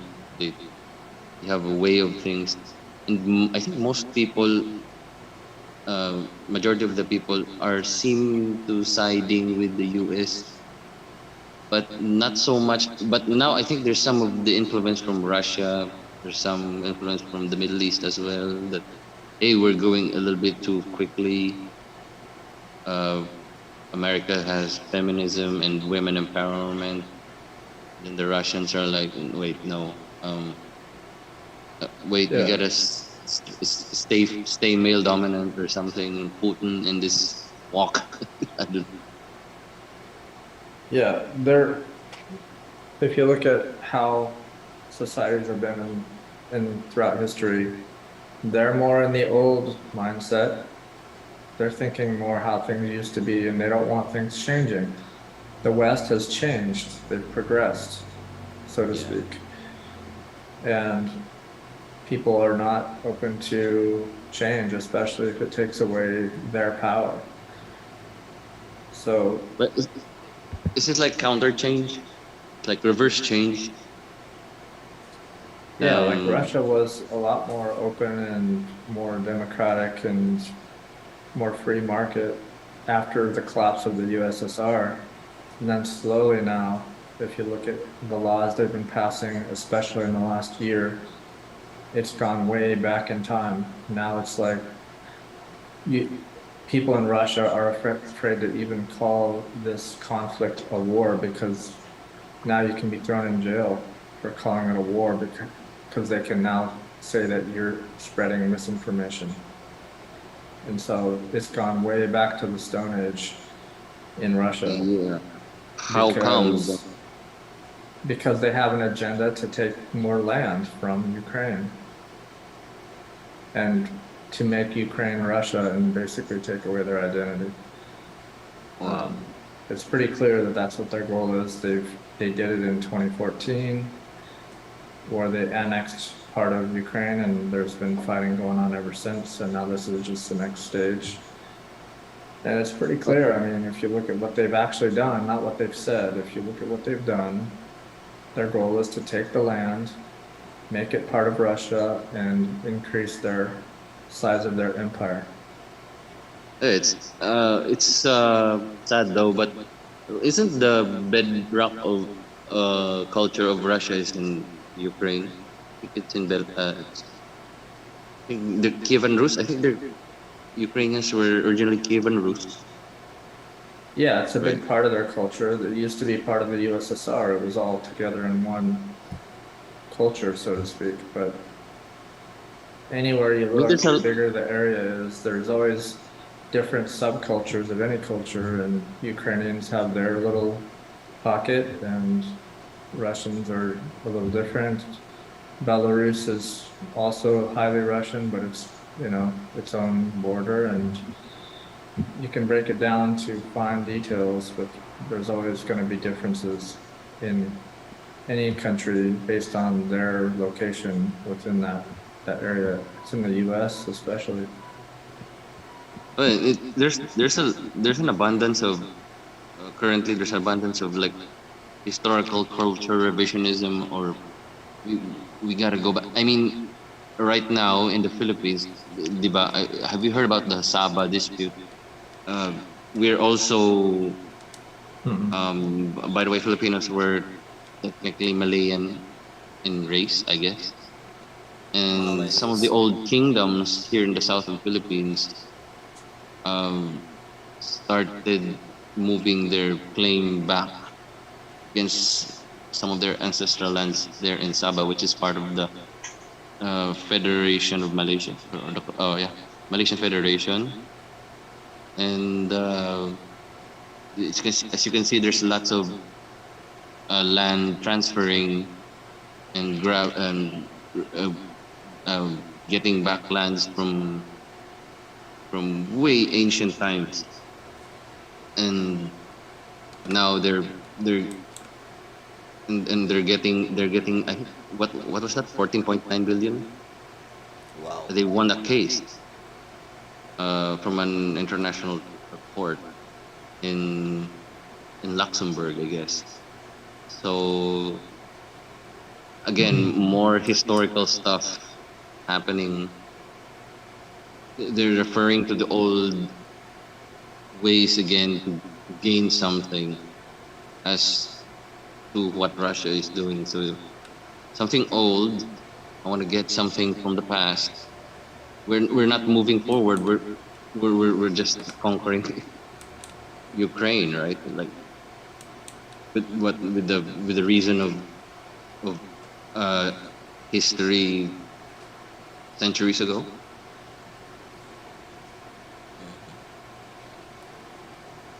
They're trying to recover Ukraine. It used to be part of USSR. Well, Right? So Yeah. if you'll study dictatorships and megalomaniacs like Putin, they're pretty much a cliche. You know, you can study Peter the Great or Napoleon, and Alexander the Great, and you will find astonishing similarities with these people. It's always about glory.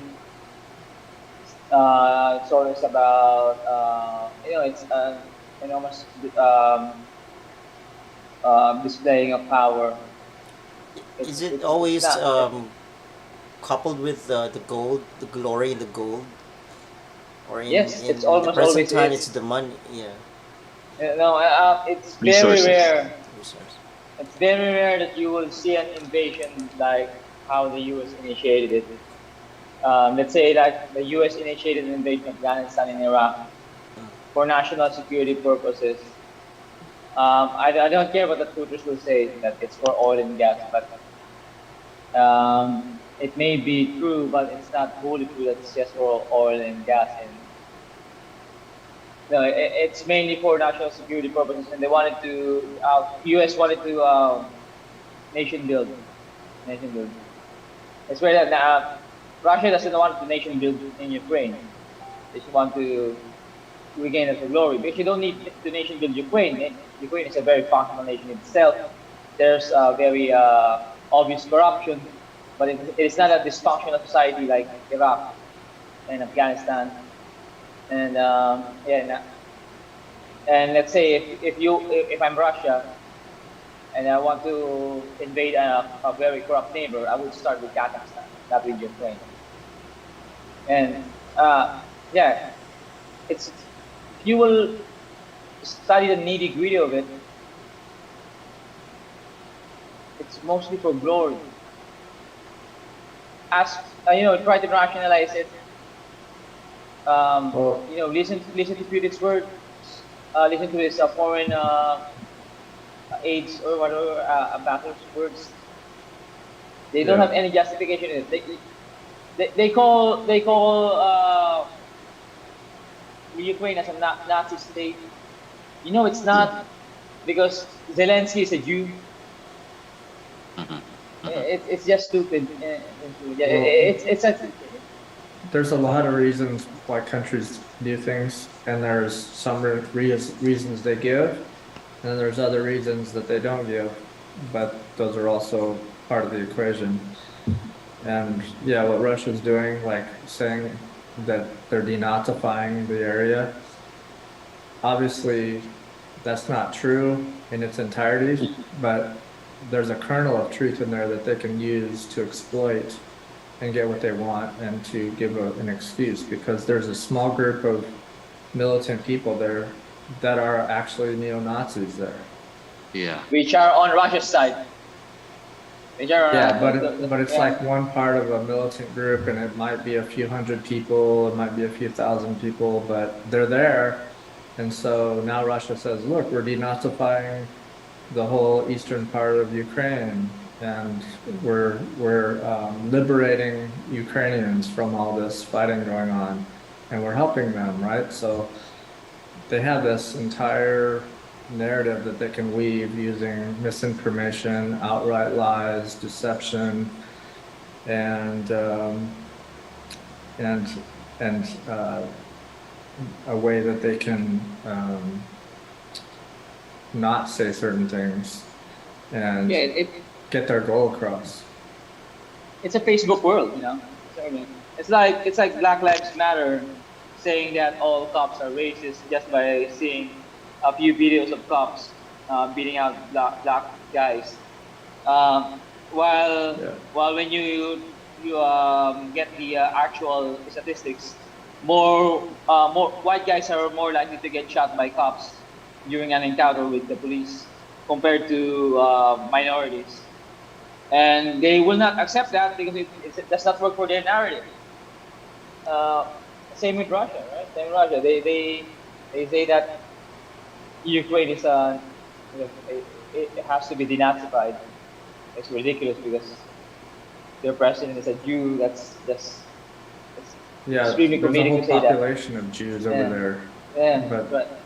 still And they're aside from that, if you want to denazify Ukraine, declaring war is not like the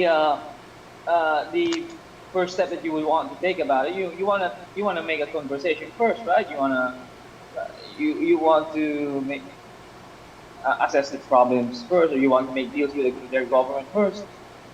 Have some social reforms. But that's not what they did. They conquered. They invaded. So this is like a question of what's in it for me, for the key players, right?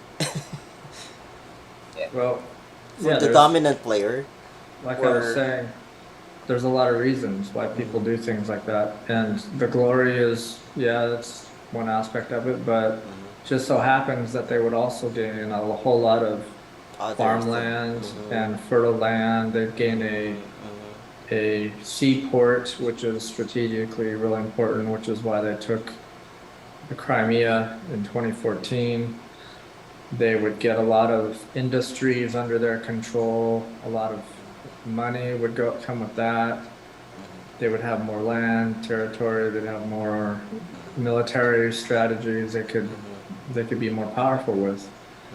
There's all kinds of reasons why they want it, but they're only going to give the reasons that sound justified, Yeah. right? But what about the main reasons of Jacques Fresco of just the resources? I mean, everything else is imaginary, like glory and honor or whatever, or maybe ancestral heritage. I don't know. I Well, Fascism. Hitler conquered Czech. What was that? Was it Czechoslovakia or Austria, or was it Austro-Hungary? I think it started with that, with the reason of, oh well, they're ethnic Germans here, so they're technically part of Germany. So Mhm. now, you got Russia. So I think I would think that when we get people to or nations to work together and remove these artificial barriers of nations and whatnot, we, the reason all the these reasons will be covered by just people, all of humanity working together, because the needs are met, right? And we could live better lives than the lives of the richest people now, right? So what's keeping us from working together to get better lives, to lead better lives? Lots of Because reasons for that too. nation, an idea of a nation, Pride in a nation, an idea of a patriotism. nation, the idea of a nation. So Of course, you mean it's like a parcel of small part of humanity is united, and that's good. yeah, but we got an identity, and that's the problem there. It's making us not be together. I mean, Ukrainians were Russians once, they were Kievan once, and can aren't they working with Russia, or can they work with Russia better than joining NATO? Why did they join NATO? They got Russia on the other side. Maybe that's the only thing. That's the thing that Putin is so frustrated with. How deep have you looked into this? Ukraine. I'm asking seriously. Do you think that Ukraine should just side with Russia just for the sake of it? We are Filipinos. Three of us here are Filipinos. China is Yeah, closer. Should we ally to the Out. Chinese because they're just closer? Should we just simply ignore the U.S. because China is closer to us? Should we just give up our territories? Should we just give up that's the Scarborough Shoal because Chinese are closer to us? To be nation. clear, The Ukraine wanted Ukrainians to are join in the same NATO. position. To That's a answer nation. that, That's because of a nation. We hello. have a nation. We don't want that. We don't want to be conquered. That's because of that. Oh, That's do you think the same does not apply to Ukrainians? Do you think the Ukrainians cannot have the same dignity that we want? what do you mean? I don't They get don't your. want to join Russia because they want to have their own dignity. That's it. That's the same reasoning. You don't want to The, join a country that prostitutes homosexuals. You don't want to join a country that you cannot elect a different leader. You know, Mm, an autocrat. um, uh, Putin has been there since when? Since who knows when? 2000 what? 2000 what? Who, Forever. something who, years. who, who can say? Yes, He's been there forever. yes, right. As long since you got Gorbachev, that's the person after Gorbachev, then Putin, and no one else. There Guy was is a one other dictator. person for a short time, but Putin's been Yeah, the leader for almost Yeah, yeah, that whole yeah. time. he's still under Putin. Guy is a They just dictator. swapped leadership. Yeah. The guy is a dictator. The guy does not respect your right as a human being. You need to. We want to be respected as a person. That's why we don't want the Chinese in the Scarborough Show. We want because we want that respect. We want to be the human beings treated as human beings. You need to understand that, Yeah, that the Ukrainians want the same thing.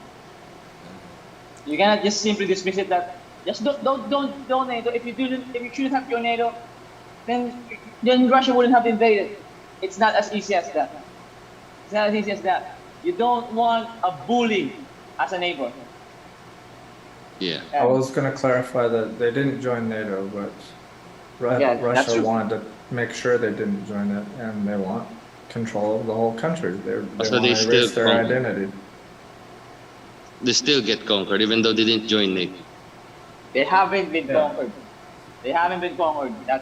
Oh yeah, they're still in the war. Yeah, yeah, of Yeah, course. they're saying about, I think you should not consider the cause of Ukrainians as paltry and as petty or a petty, because the how much you love your freedom right now, they love it more than you do, because they're willing to die for it. They're Hmm. showing it. They're showing how valuable freedom is for them. I think we should be envious of that. I think we should be envious Yeah. of that. Yeah. And actually, previously, the country was much more divided, and then this actually made them pull together as a nation and fight against this dictatorship that's trying to basically control the whole country and take away their identity. It's brought them, made them stronger. If they survive this whole thing without being conquered, then uh, Russia will have really lost credibility and the ability to do what they want. Yeah. Yeah. See, think of it. They're just a very it's very small country. Well, relative to Russia, very Yeah. small, and not that very wealthy country, but they put up a fight, and And they're yeah, being helped by a lot of European and Western countries too.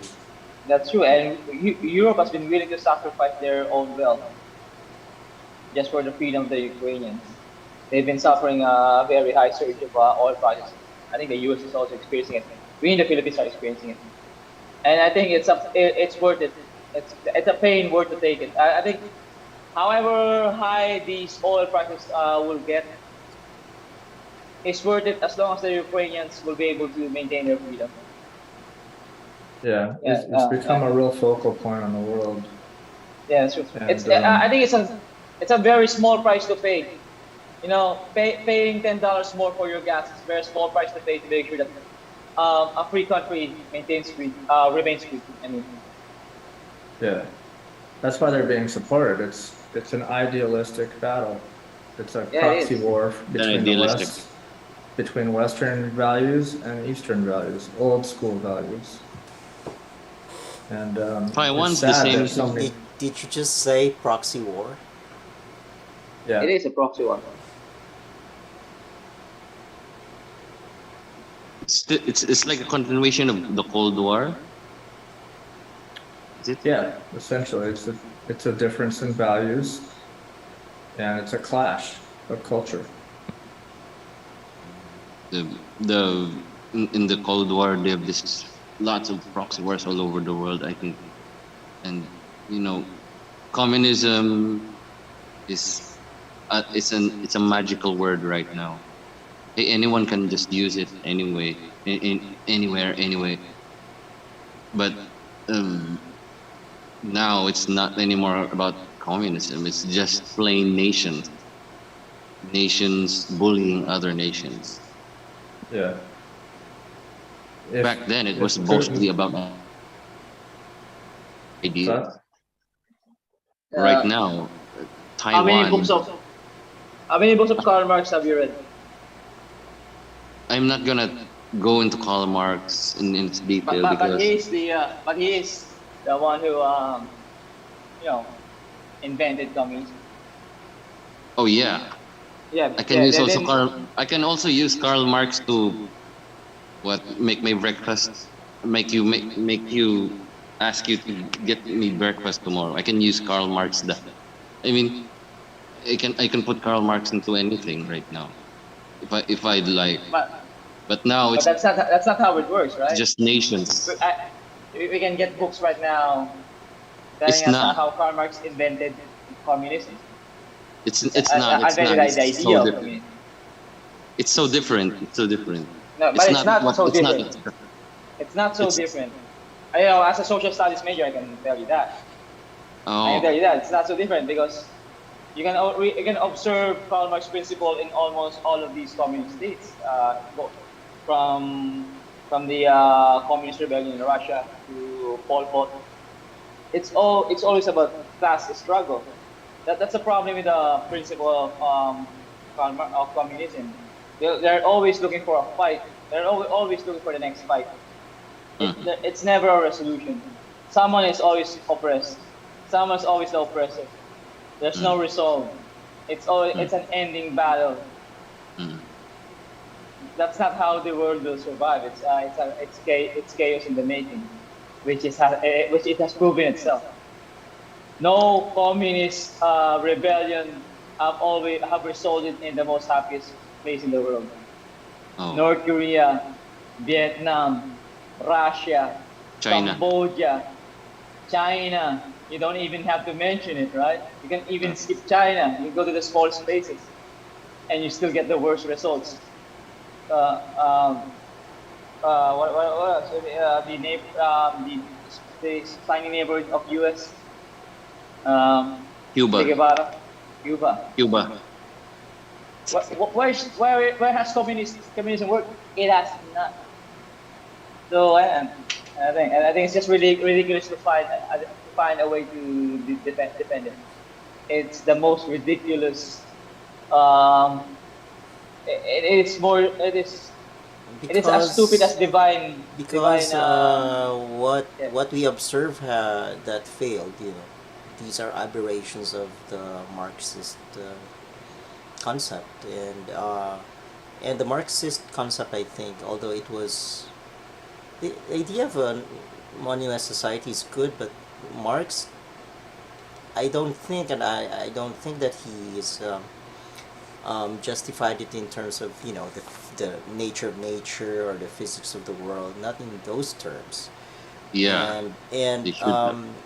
he's not really that science savvy, not as science savvy as and practically scientific as the likes of uh, Fresco, you know. First. Yeah. Yeah. So and I would say he didn't go really far with. I mean, he didn't go the extra mile, shall we say? Because economics is just one part of the deal. And we have language problems, design problems, Yeah. transportation problems, etc., etc. He couldn't cover that because he didn't have the background for that or the Mm. experience. Yeah. Yeah. So Or he's just wrong. Or he's uh, just wrong. We can just say it. He's just wrong. He's he just wrong. came short. He came short. He No, he's he He wrong. came short. He's wrong because the end goal of this is that the, uh, there will be an endless struggle to the point that it will devolve into a classless society. It will eventually evolve into a classless society, which it the could still happen. I mean that will scenario. but that's not what's happening though. No, it's always a This is what class Karl Marx struggle. theory is. It's always a This is what class struggle.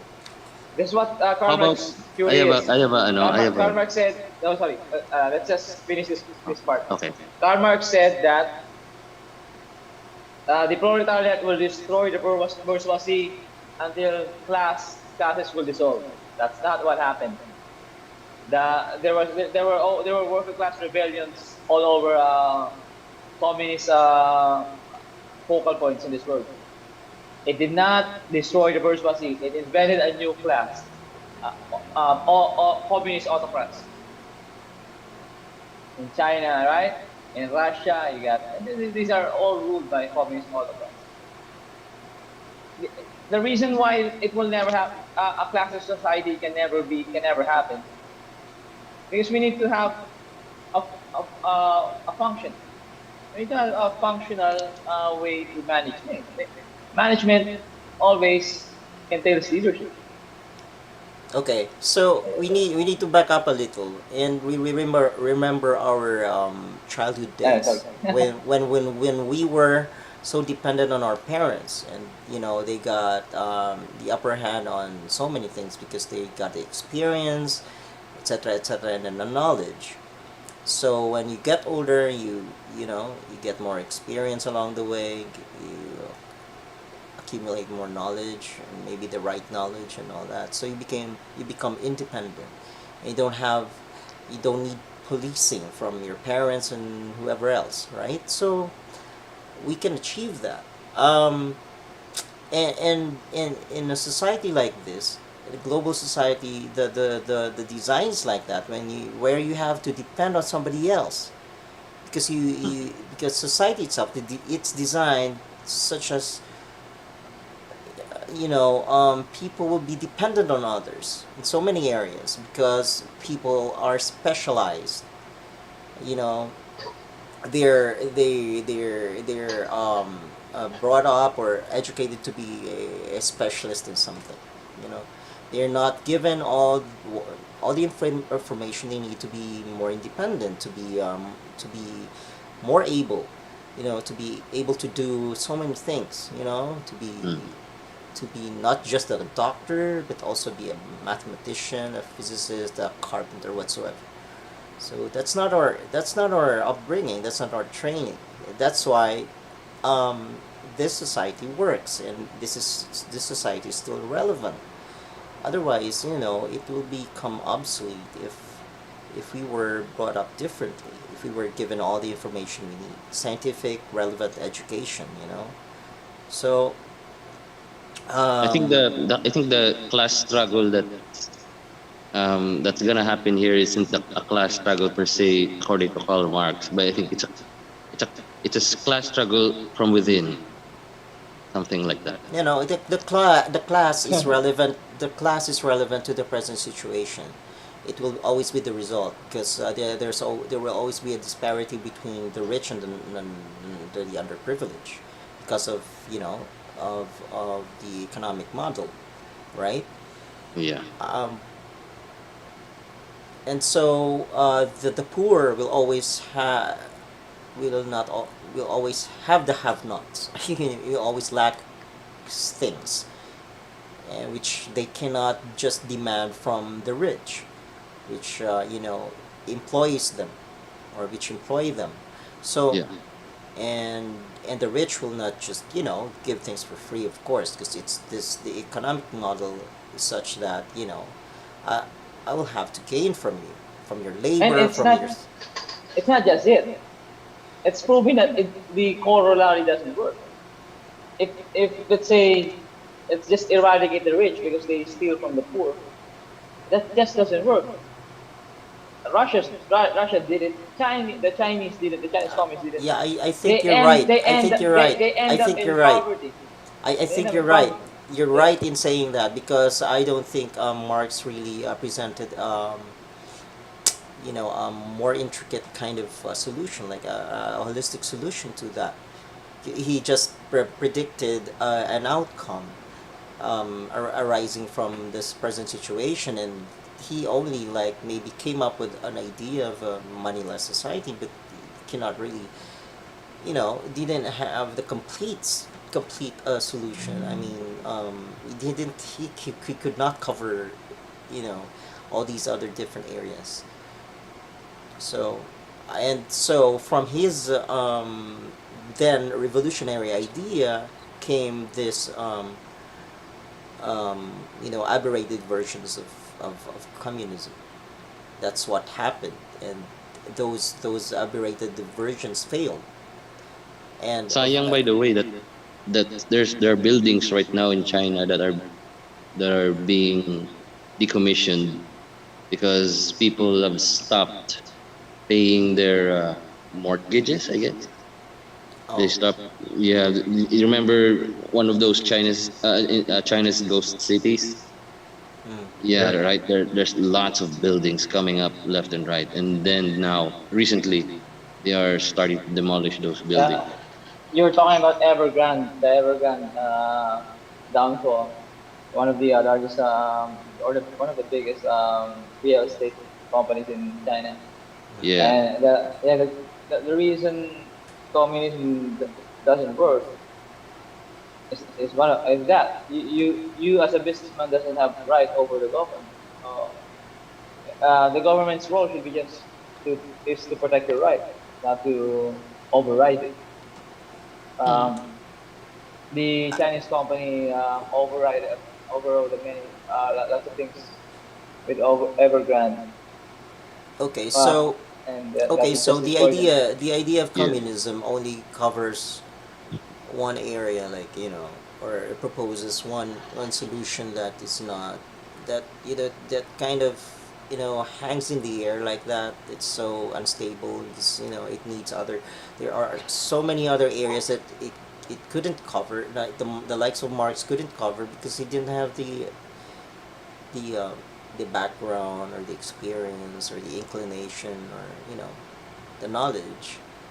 So Or he just adjusted the workplace during his time. yes, yes, yes, and the available tools during his times were just, whatever he could lay his hands on, or, Yeah. what was it.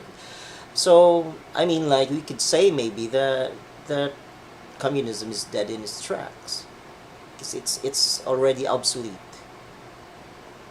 and Yeah. it cannot apply to the needs of the times now, right, Cliff? Well, yeah. I mean, I think all systems that we use in the world today have their limitations and their flaws, but communism just has particularly large flaws. But there are still pockets of the world where people still believe in it, and there's disagreement and all that. But I think the bigger point is it points towards what we really can use to determine what works and what doesn't work, and it always comes down to the methods of science. Are there still people branding TVP as communist? Yeah. Are there still? Oh yeah, Those who are familiar with communism or have read books on people see communism, the the It's never gone similarity similarity, away. there's and they think, oh, it's if, just that. Well, it's yeah, not. so if you're an optometrist and you're specialized in the eyes and stuff like that, and tools for the, eyesight, and, apparatus, Yeah. and when you're presented with sort of a, like a, Frankenstein kind of solution, like a smorgasbord of things, Mm. the first thing you recognize is the eyes, the things that you're already familiar with. Yeah. So that's what happens. So they think that, because it's a moneyless society, and that's all they could recognize, and the rest, they're just, they cannot see the rest of it. The whole thing, communism, TVP is not communism, because communism is just a small parcel, because TVP is all of those isms and a lot more. Oh. A lot better than all these isms, or What the triggers people though? What triggers people to brand TVP as communism? What's the clause? yeah, There has to be a Associative clause for it's memory. that. It's associated. Well, So yeah, associative I, memory. I, I can answer that because I did associate the principle with communism. Um, and let me just speak on my behalf because let me make an analogy. Let's talk about the theory of evolution. Okay, this is, without digressing about the main topic, right? The main topic is why do some people think that TVP is uh, uh, almost synonymous to communism? Well, let's talk about the theory of evolution. If you go to other planets and you find life Mhm. and you think how did they got there? You will think if evolution. Right? There's almost no other, or actually, it's impossible to find any other answer why there's life there, other than the theory of evolution. That's a theory that you need to utilize in order to understand why there's life there. Now, if you'll present me with an idea like our being or moneyless or cashless society, it's almost impossible to dissociate that with communism. No, because no other principle in the world have made that kind of principle have made that kind of idea let's say so strong. I don't know, have reinforced that idea so strongly. Communism have reinforced that idea so strongly, and have reinforced that in a societal level. and we have Mm. seen revolutions about it. We can see that the textbook we can actually go to communist countries right now. So it's kind of hard to present an idea like that and think that it doesn't have to do anything with communism. Ah, Yeah. I mean, like communism is nothing compared to RBE. it's well, And nothing. how could it be? Because it, It's not. I mean, It's not communism. RBE. It's not RBE. Communism is not RBE. You know, you should look at RBE is this whole thing. You cannot find Well, communism there. well, it will offend you if I say this. You know, whenever everyone says agnostics are atheists with no balls, I think RB is are just communists with no balls. Oh, It's or it's it's the other way yeah, around. You know, yeah, it's communism trying to get no rid of no the no no no. violence. Actually, Yeah. communism has a lot of what do you call it, shortcomings. Okay, so you could probably say that if we were to like play with words here or semantics, then you could probably say communism is RBE with no balls, right? Or the other isms is RBE with no balls, or are RBE with no balls. That's the thing, you know. This There's, there's, this is probably a good time to point out that we're not representatives of the Venus Project. And Yeah, true. I'm a volunteer, but I don't legally represent the Venus Project, so this appearance may not precisely reflect the views of them. But I would say, all right, first, Stephen, go ahead and finish, but I don't know what you were saying. yeah. possible. Well, it's just that people. It's hard to explain RBE to like the example I presented earlier about an optometrist maybe, you know, seeing at first glance only the what Mhm. only eye stuff, or you know, Mhm. it's because of their background and you know, education, stuff like that. It's what Yeah. happens, right? And it's normal.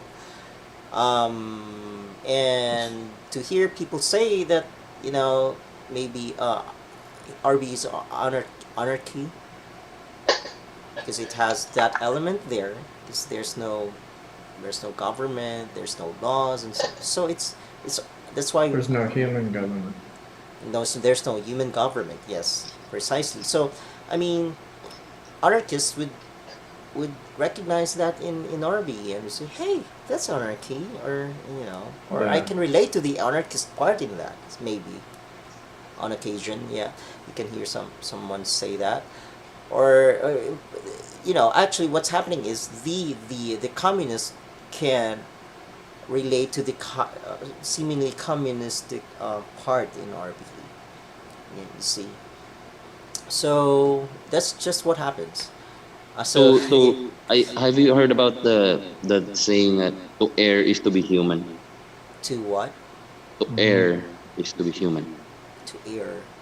To err, To Err, err. err, to make errors err. is to be human. To err is to be human. Yeah. To err is human. That's an old, yeah, Yeah, adage. it's an old Yes. saying, right?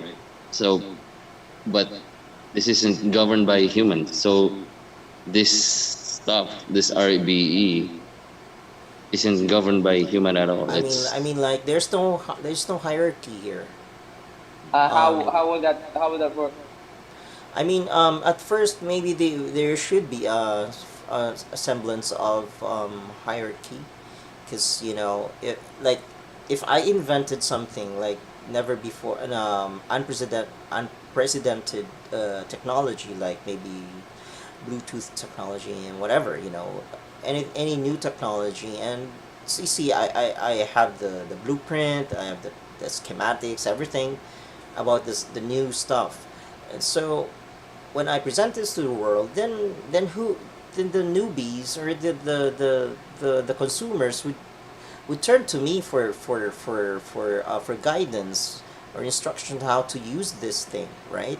And not to any other person who doesn't know anything about my so-called invention. So if I've come up with something like RBE, for example, then those who would would try to join me in building the first city, for example, or building this global uh, design, then I would have the know-how, and you would consult me for things, particular things, right? Materials, I stuff. think I've Do heard you someone is trying to make a first smart city or something. I don't know if Or it's more of a they, meritocracy, something like that. Yeah. have you so you're trying to make a technology-based society with no human with autonomy from human errors. But have you witnessed any such situation that we can view that like a starting point? Because there has been so many technologies that try to be independent from humans but still require human tweaking. Like let's say the invention of the pacemaker, Mm-hmm. the heart pacemaker. Mm-hmm. Mm-hmm. Hospitals can track that, and they try to make it as independent from human. I guess from they try to make it from independent from, Interventions from. or they try to make it to be independent from human.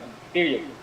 From Mm. humans. oh, Period. Like let's say, because I don't actually I do not understand the full scope of the technology of pacemaker, but they're trying to monitor it because they want to know when it fails. And if in case it Oh, fails, okay. they can immediately attend to that So person's because needs. there it has no So renewable so power source, but if you yeah, know but if you could yeah, further the research, we could improve have you the have you technology seen actually. have you seen a technology that repairs itself? Well, it could be attained by AI, or through or AI, let's and say or let's say a technology that is completely independent from human that's a management. goal. That's a goal. Yeah, do we have an analog right now? Do we No, I have mean like, cause if what's this AI, how do you call it? Learning. Um, Neural self-learning network. AI. no. There's the so AI learns on its own as long as you feed it more and more Neural data network. data. But you gotta have a fail-safe though. Like Of don't, course, of course, yeah. no humans will be harmed while Yeah, while yeah. trying to solve problems I think Mm-hmm. because we don't. I think that's Cliff's I think Cliff can say something about that because that's his field right there. Say Yeah. what now? I think you can say something about it, right? AI A little bit. I mean, relative to I think the Steven's subject we're referring talking to a neural network, Mm-hmm. but I mean, AI is. We already have limited AI all over us. The internet runs algorithms are a limited form of AI. Yeah. But when we say AI, we typically mean artificial general intelligence, a thinking, reasoning machine that can solve Yeah, like problems. face recognition's AI, voice recognition's AI. Yeah.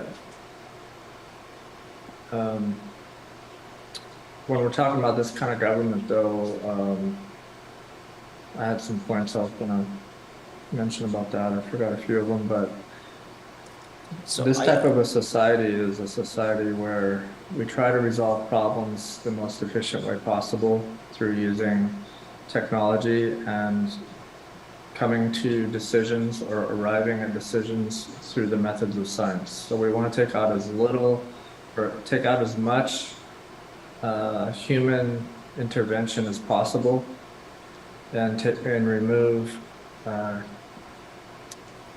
conflicts of interest and human biases and logical fallacies as much as possible because that is what will directly solve problems the most efficiently.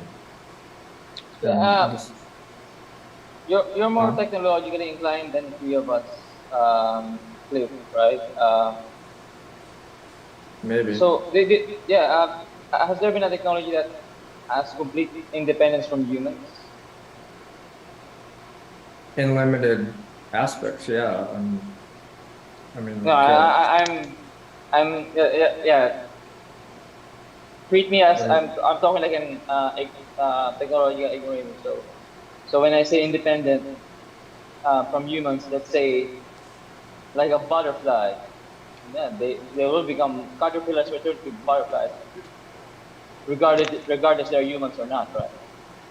Has there been a technology that can proceed with that kind of function without humans? um, You just need a not renewable entirely. source of energy for AI to keep working, Yeah, I would like, continue. Yeah, yeah, I would like to That's the hear. thing. That's what I was trying to say earlier also. So you just need to have a renewable source of energy. See, and so your AI could be taught to self repair, self update. Things. So, but updating also takes machine learning to learn to acquire more data and experience. Experience. So that's how mhm. it learns.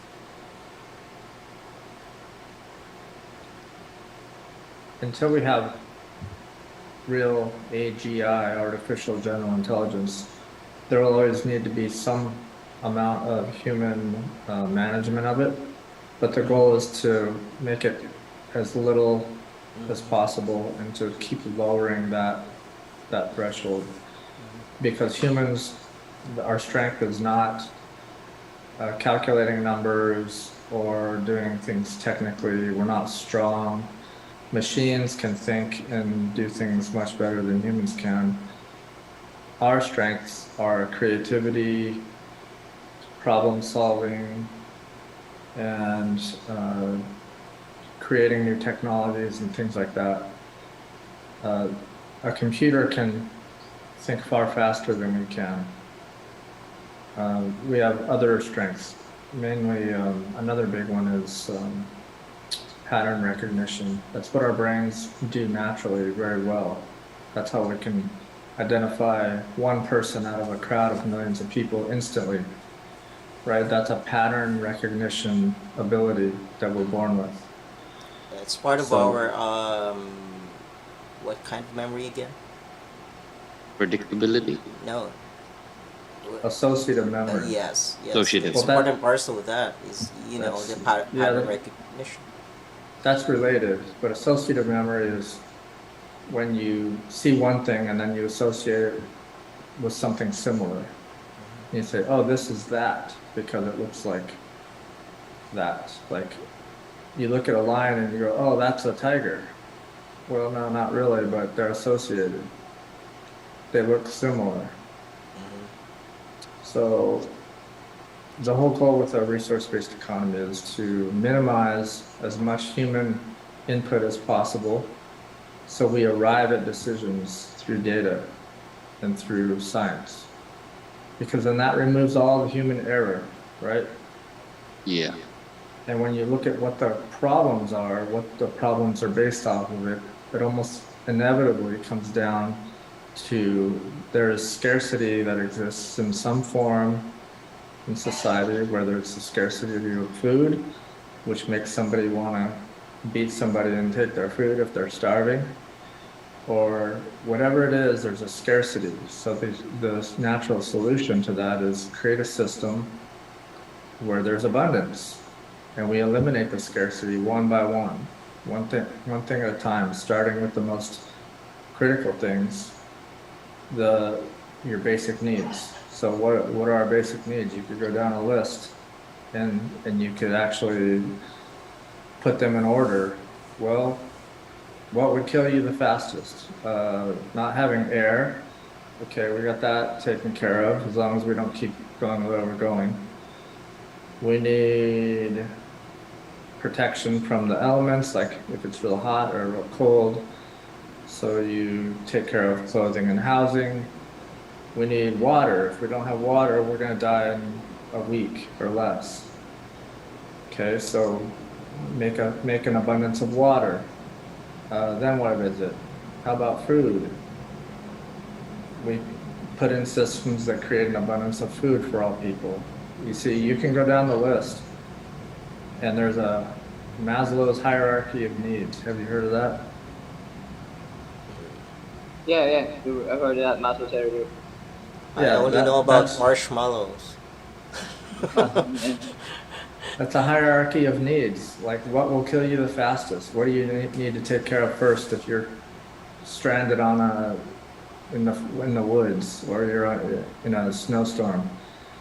You need these things in a certain order, or you'll die. Why not organize society in that way, using technology and science to give people what they need and make it global, right? That's why the system we have now, I heard a good saying about that I liked and started using, and it's about the free market system, right? And it says, the free market system is the worst system we've ever created, except for all the other ones. I think that's right. I think that's who's the Prime Minister of Britain during World War II. Britain? Winston Churchill. Yeah, I think that's Churchill. Yeah, I think it's a Churchill quote. Yeah, and I think that's relevant. Yeah, I think that's. I think he mentioned. I think that's a permutation of his quote, but he was talking about democracy then. He said that democracy is the best system compared to anything else. It's the worst system except for all the other ones. Yeah, that's right. It's the worst system except for the other ones. Yeah. Right. So that's an emergent mentality. That's saying that all the other systems were worse. This one is the best so far, but it's still not the end result. That's much how Jacques Fresco's thought. And what it means is that you shouldn't stop with one thing and remain static, because then anything that remains static will die out socially. You have to be emergent. You have to be able to fluidly change according to the times and the technology available. That's why communists could never have pictured what we have today.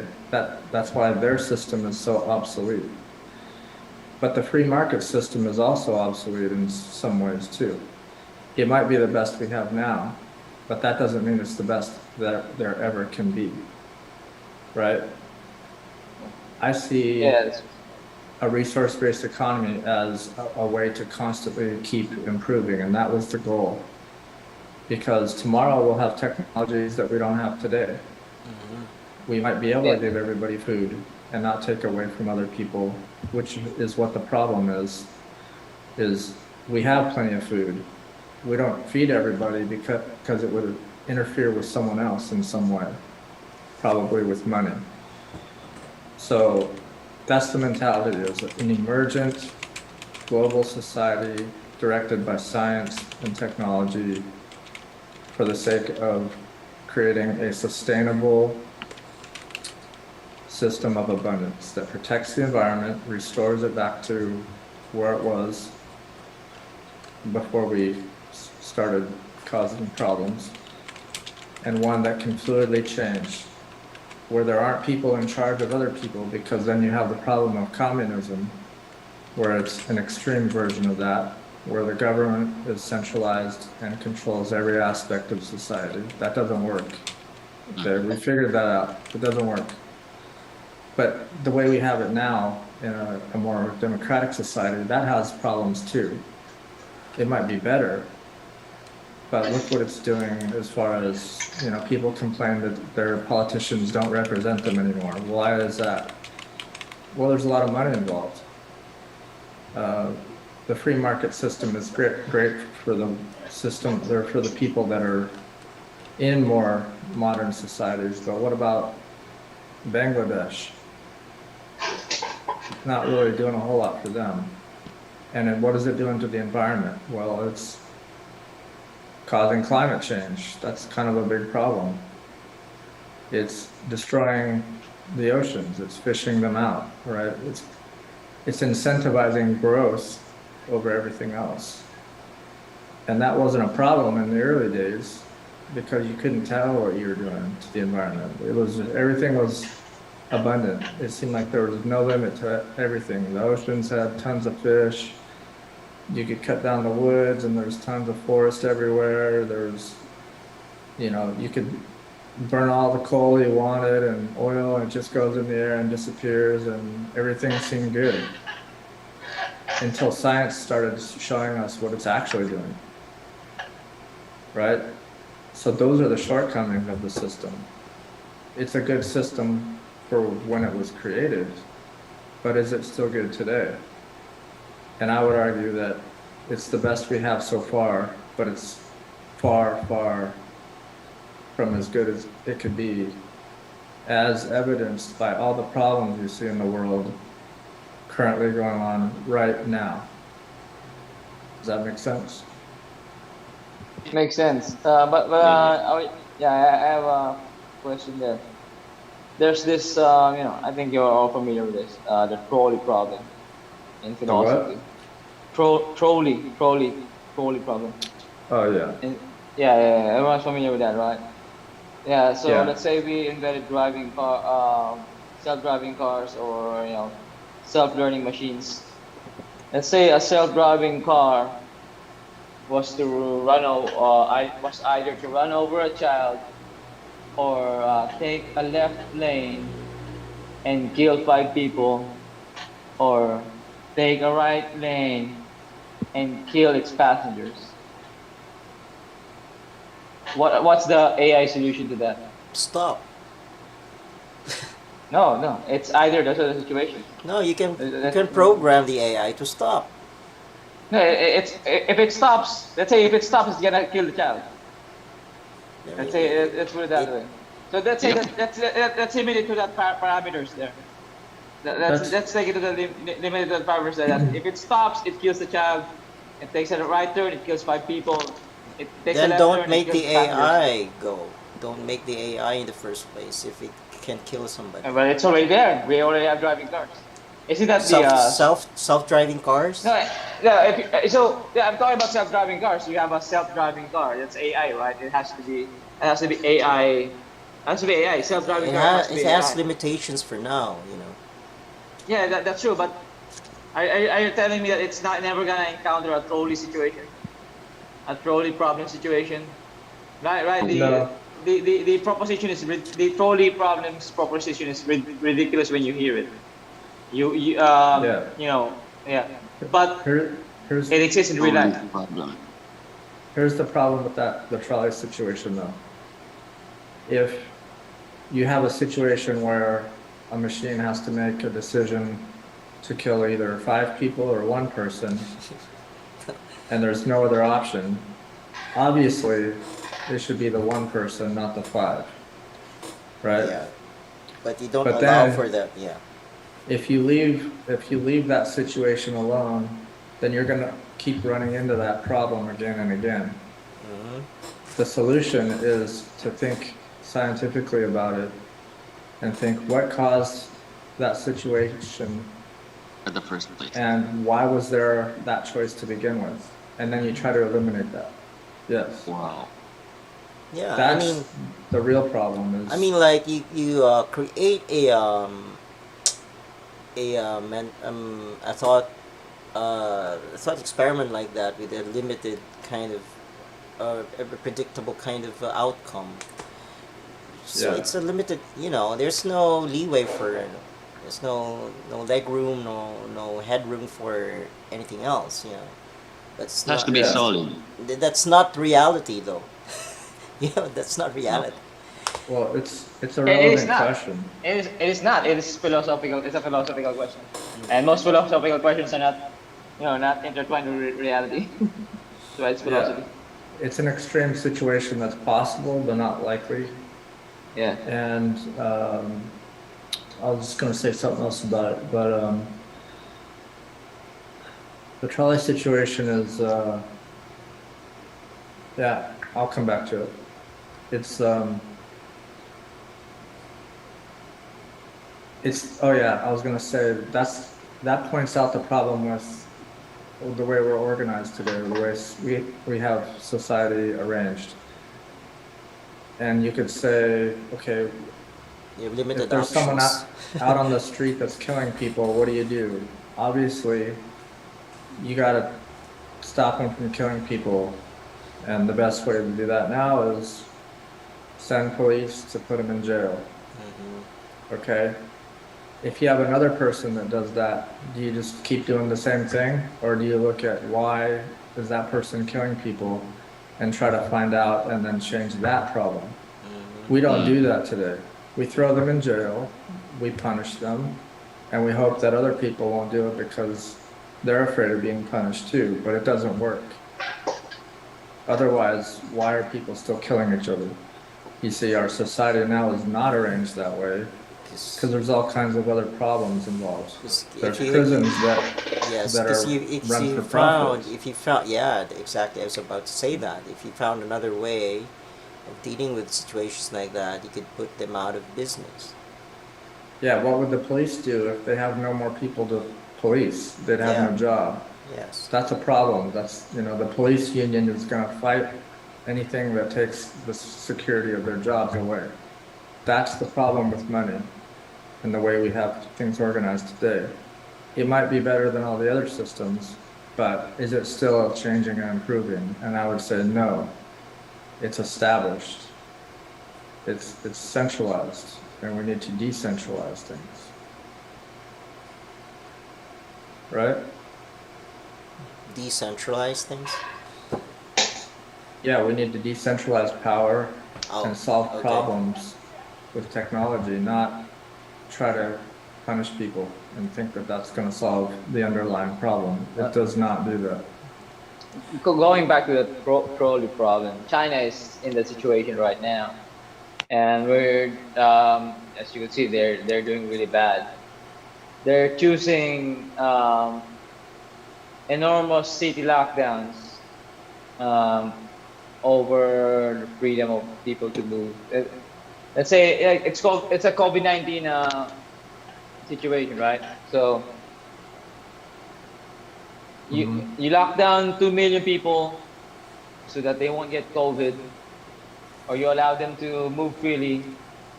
There will be COVID, but at least they're free. Now they now that Yeah.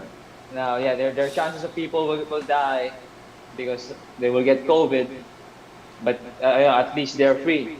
Or you lock them all up, you reduce the chances of COVID, but they could die in lockdown. Yeah. That's yeah, they're in that situation right now. Either way, It's a rolling problem. yeah. Either way, Yeah. we learn from that. We learn to prepare for another COVID situation or something. Yeah, it's a trolley problem, but it has an obvious Mhm. solution though. You know that people's freedom is more valuable in that sense. People's Yeah. health, I Yeah, think. so People's health. yeah, So then people's the health.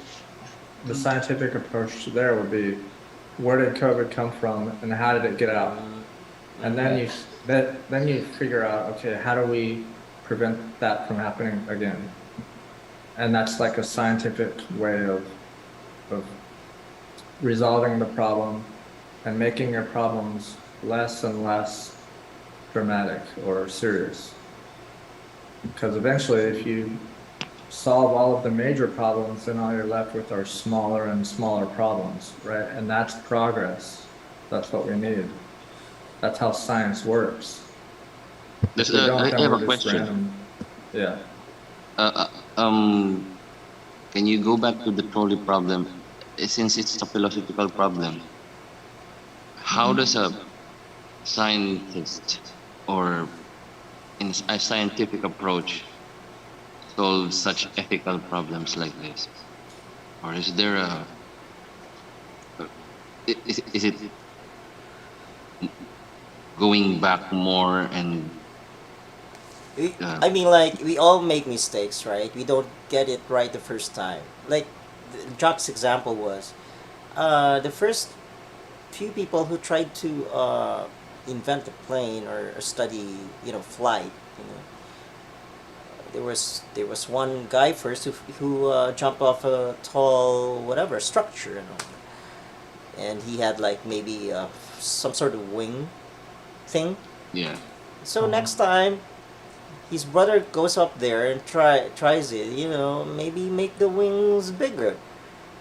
And so we expect the brother to die eventually also, right? But we learn from those mistakes, and those risks had to be taken. Trolley problems.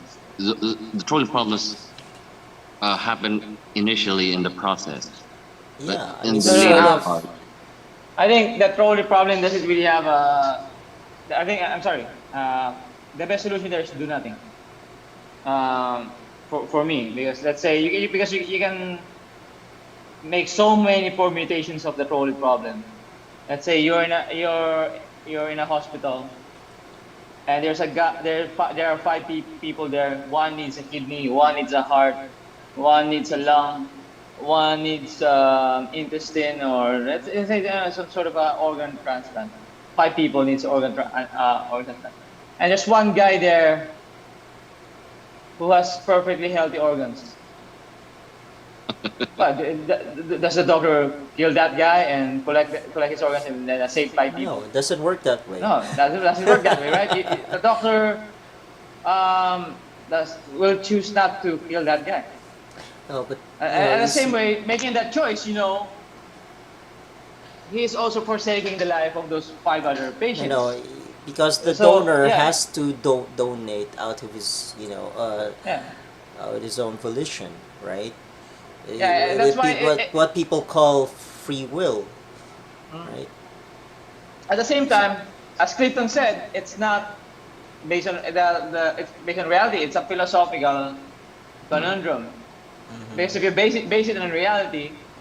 The doctor will just call an institution that collects organ donors and check if he can find donors that are compatible to the I five think other sometimes patients. it Yeah, happens, yeah. the trolley Mm. problem, and you take the action that's least destructive, but you also kill a person, for instance, like one person instead of 10. Yeah.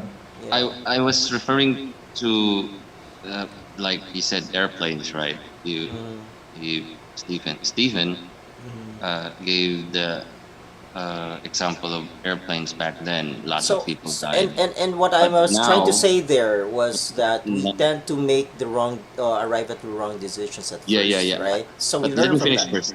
Let me finish first, because back then lots of lives were lost. Yeah.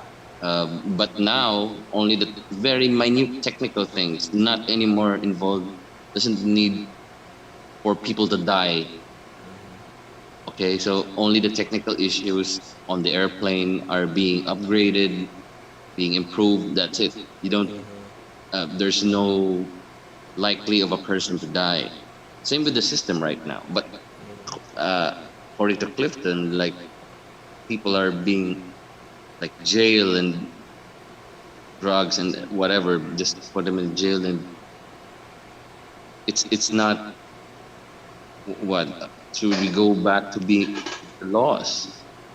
No, Yeah, we but don't. in plane crashes, for instance, or situations where the pilot has to crash the plane but save more people, and take another action that would kill more people or something like that. They could get into a situation like that too, But and it's never like now you need lots of people to yeah, die. yeah, yeah, No, exactly. you need only the technical issues to improve the Hmm. plane, right?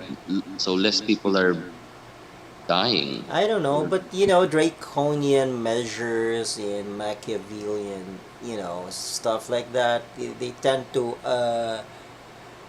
okay. So the end justifies the means. So my means are to kill this many people for the good of much more people. I don't know, but things like that happen. Or or it could be not to kill people Yeah, in order to avoid more deaths. Let's say yeah. the situation of North and South Korea. South Korea can invade North Korea in an afternoon, but they choose not to because it will cause So more problems. so then it's a matter of I don't know, in the minds of a dictator, in the mind of a dictator, for instance, his his draconian or Machiavellian measures are his means are justified by his wanted end. So in his mind, it's just doing the right thing. I don't know. That's cognitive something. Cognitive. I don't know. Dissonance, bias, whatever. But It's in usually in what we want the objective way of thinking. Cannot just it can't be just the where here's the confusion. Um, some say that Jacques may be a dictator or something, or they kind of uh, confuse if we look it in a weirder perspective. Like Jacques is saying this and that and that, so it's all Jacques Fresco. So it's not supposed to be Jacques Fresco. It's supposed to be a scientific way Yeah, he's just making of thinking. recommendations based on Yeah, scientific data. yeah. It's not Jacques Fresco who's the absolute who's gonna. I mean, like he you see, he didn't want to be accused of all just talk and not walk the talk, because he had all the experience and knowledge and stuff like that, and the understanding of the nature of nature. So, and he had to come up with uh, what you call it, like a solid um, representation or presentation of his ideas, of concept, proof of concept, or something like that. A blueprint yeah. designs, so he could be called a quack or a fraud. You know, he was But a not a fraud. scientist He somewhere, was like somehow is gonna adopt the he was scientific he way was of. your yeah yeah Yeah, yeah it's not Jacques systems Fresco. approach. I mean, like Someone else is gonna do it anyway. I mean, like I wouldn't propose a moneyless society because it feels good, or because it was because Marx said so, or because Jacques Fresco said so. Because of the mechanistic nature of nature. Yeah. You know, I don't like Fresco because I'm not a fan of Fresco because of Fresco. It's just I just like the fact that he understood nature the way he understood it. Yeah. It's his ideas that were important. No, because you can be like you can be full of ideas, like because you're an engineer now, whatever. But if you don't understand the nature of nature, that's just nothing. Mm. Yeah, his ideas based on his experience led him to something that could be a major problem solving Yeah, way of thinking in the future. And he didn't seek fame or fortune. He only wanted to solve problems, and that's what he dedicated his life to do. yes, exactly. And what I'm saying really is that uh, because he understood mechanistics, that's it. You know, And a lot of other things too. that's the most important thing for me. If he only had the understanding and nothing. It's gonna come out anyway. It's Yeah, I mean, like gonna come out if naturally. he didn't have much of the technical ability, but had the understanding, I would still respect him. The technical ability comes next. Because many people have technical abilities, and yet they don't understand the nature of nature, and Yeah. there's the problem. Yeah. See, So they don't the really have the TVP. full, like a really good picture, full grasp of things. They don't know what to do with their abilities. Their. they can't just they can't solve problems like Mm. on a large scale or well you You see gotta that's make why people understand. That's the goal of this, the Venus project as well. I mean like Gotta make people understand. to me it's not just any ordinary multi-talented person. It's just he understood something very important. That's what counts for me. Because he could have been like the guy who um, he was also considered a um, what you call it a a Autodidact, autodidact or what self-taught. if the guy who uh, discovered quarks, he was also considered like a like generalist, a generalist, multidisciplinarian. multidisciplinary. But even if that guy was a physicist and still would use like dualistic concepts and understood the world in dualistic terms, then okay, you're a really talented person, a brainy person, all that. I respect that too, but there's just something lacking about you. It's not something. It's not someone like Fresco, you know. Yeah, Even what if made you're Einstein, Fresco? What's that? even if you're In, Einstein, I'd respect that kind of mind. I res- Yeah. So I gotta get going here soon, but I just yes, wanted to say what made Fresco unique in our time is that he didn't just look at one facet of society. He looked at society as a whole and then applied it to the entire planet. He was a systems engineer in a way. He tried to look at the world as a whole system and then the solution with a systemic approach, right? Because the world is not broken off into borders and, there are no. states and counties and districts. The nature has no borders. It's all one system. Everything is interacting and changing Yes. all together.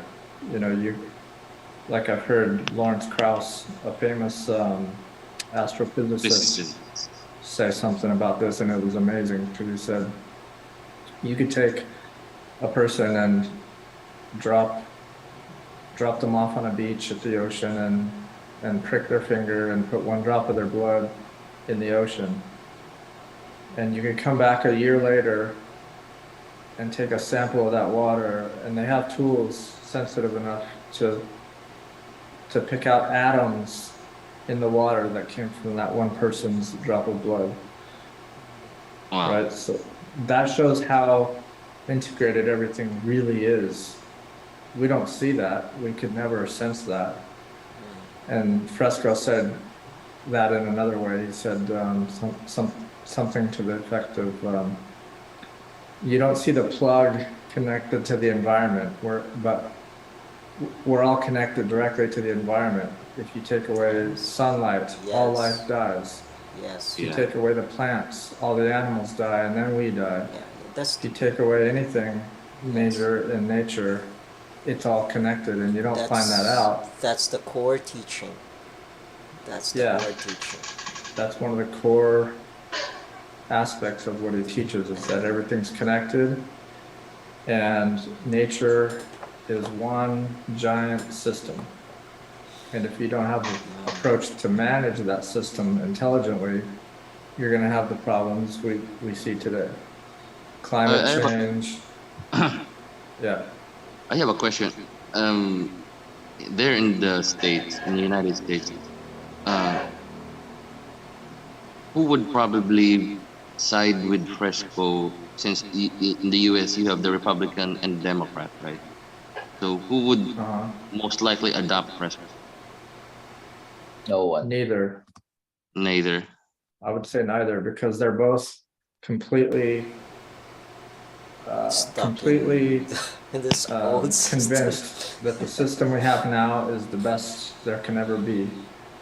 And they would do it for different reasons. They would reject it for different reasons. Like Republicans would say, well, it's anti-free market, you know, and then Democrats might say something else. But the main thing is it's radically different from the system we have today.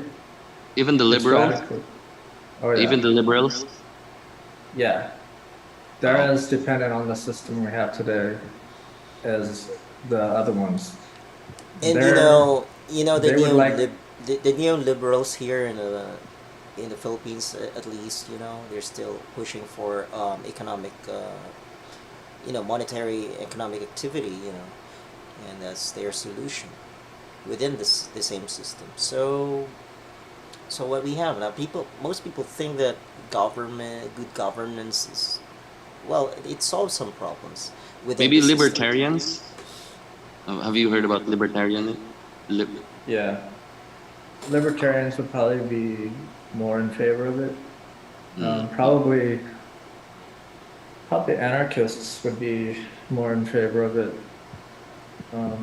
But again, I like to say communism, all the other socialism, capitalism, those are all from the same era and reflect their understandings of nature and science. They're all centralized with one person leading at the top, and you have this group of people below that person who is like Congress or the administration. It's all a top-down approach using money, requiring a military with jails and police, and trade and barter. They're all similar in that way. RBE is a radical break away from all that to something that I think has a much higher understanding of nature and people and science and technology. So it's more different from those systems than they are from each other. If you look at capitalism and socialism and communism, they have a lot of similarities. Like we have socialist aspects of our country in the US. We have social security. It's in the name itself. We have socialized police and fire departments and socialized postal service. There's a lot of elements of that in the world today still, but people don't realize it and they think, oh, we're the exact opposite of socialism, but actually no, we're not. We have a top-down government, centralized control of the way things run. We have federal power coming down on all the people. There's nothing decentralized about our culture now, and in pretty much any country. This is a way of saying, look, we need to take technology and science and take people out of decision making. Not give them the power, take them out of the decision-making process. Kind of like how Bitcoin takes the power out of money and it decentralizes it and solves problems through technology, right?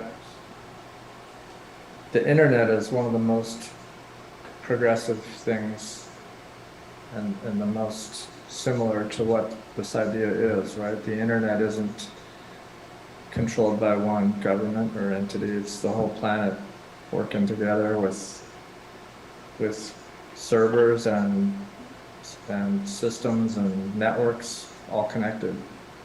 But we all know that if the US decides to cut off the world from the internet, a lot of the world's connection will get lost because Yeah. most of the VoIP under connections under the sea, under all of the most of these under the sea networks are owned either by US companies or the US government itself.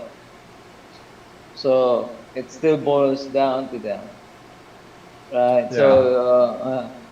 I'm Yeah, just drawing the analogy that it's more yeah, decentralized. yeah, that's true. That's true. But yeah, there's still that human power and technology. Yeah. Russia is using I'm sorry. Bitcoin. I heard. I'm sorry. I digress. That I digress from your point there. I got lost. But if you can come back to your point again, Clifton, if you can remind me, so that maybe I can remind myself of what was my point. Well, the point was the way we run society today is it's very centralized with people in power at the top, and it's very pyramid shaped, right? No matter Mm, what country you're in, there's one person usually at the top, a yeah. bunch of powerful people below them, and they're controlling everybody else, and they're using money to maintain control of society, and it's all debt-based currency. And Bitcoin is a radical breakaway from that, and that's why a lot of banks are afraid, and governments too, because it's a technical solution that's just better. And there's nobody So, in charge of it. It's a whole network of things. and I wanna add about Russia.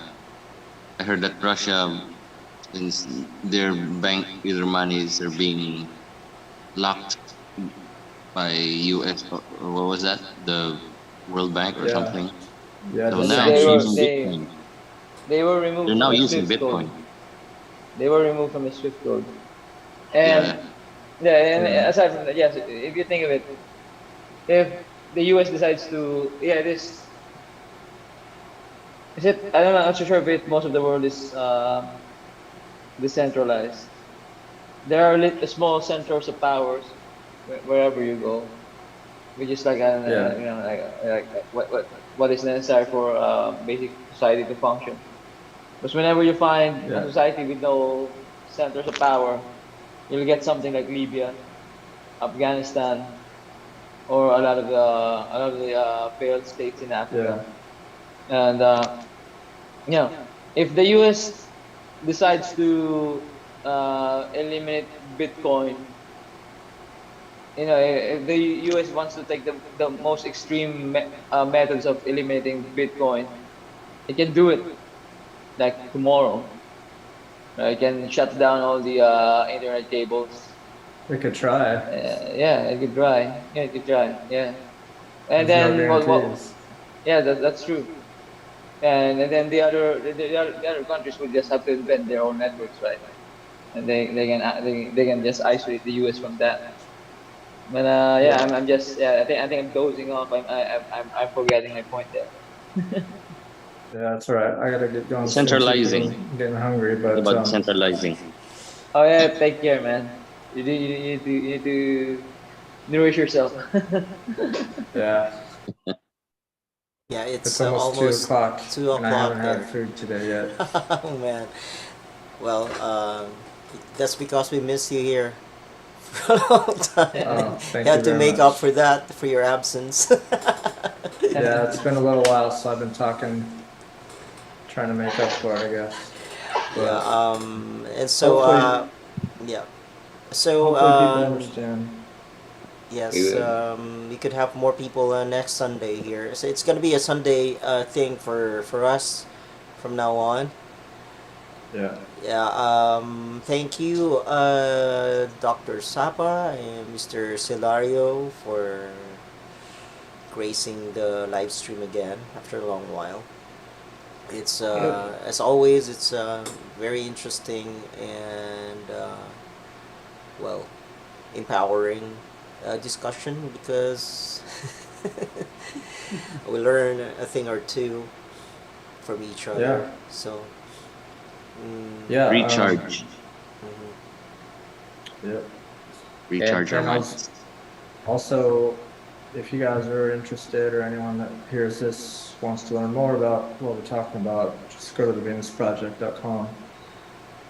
Look for them on any social media, especially YouTube, to learn more. There's plenty of hours of lectures and so on to understand it. There's a book called The Best That Money Can't Buy, and documentaries as well to learn more, and plenty of Facebook discussion groups where you can get involved and link up with other people. So look me up Yeah. if you want. If you have questions, whatever, just get involved and learn more. Yes, and so until next Sunday, then, live long and prosper. Live long and prosper. Have a nice life, Nice and life. we We extension you extension you all. all. Yes. All right. Take See you Take care. care, guys. guys. Bye. Thank you. Bye, Stephen. Thanks. Thanks.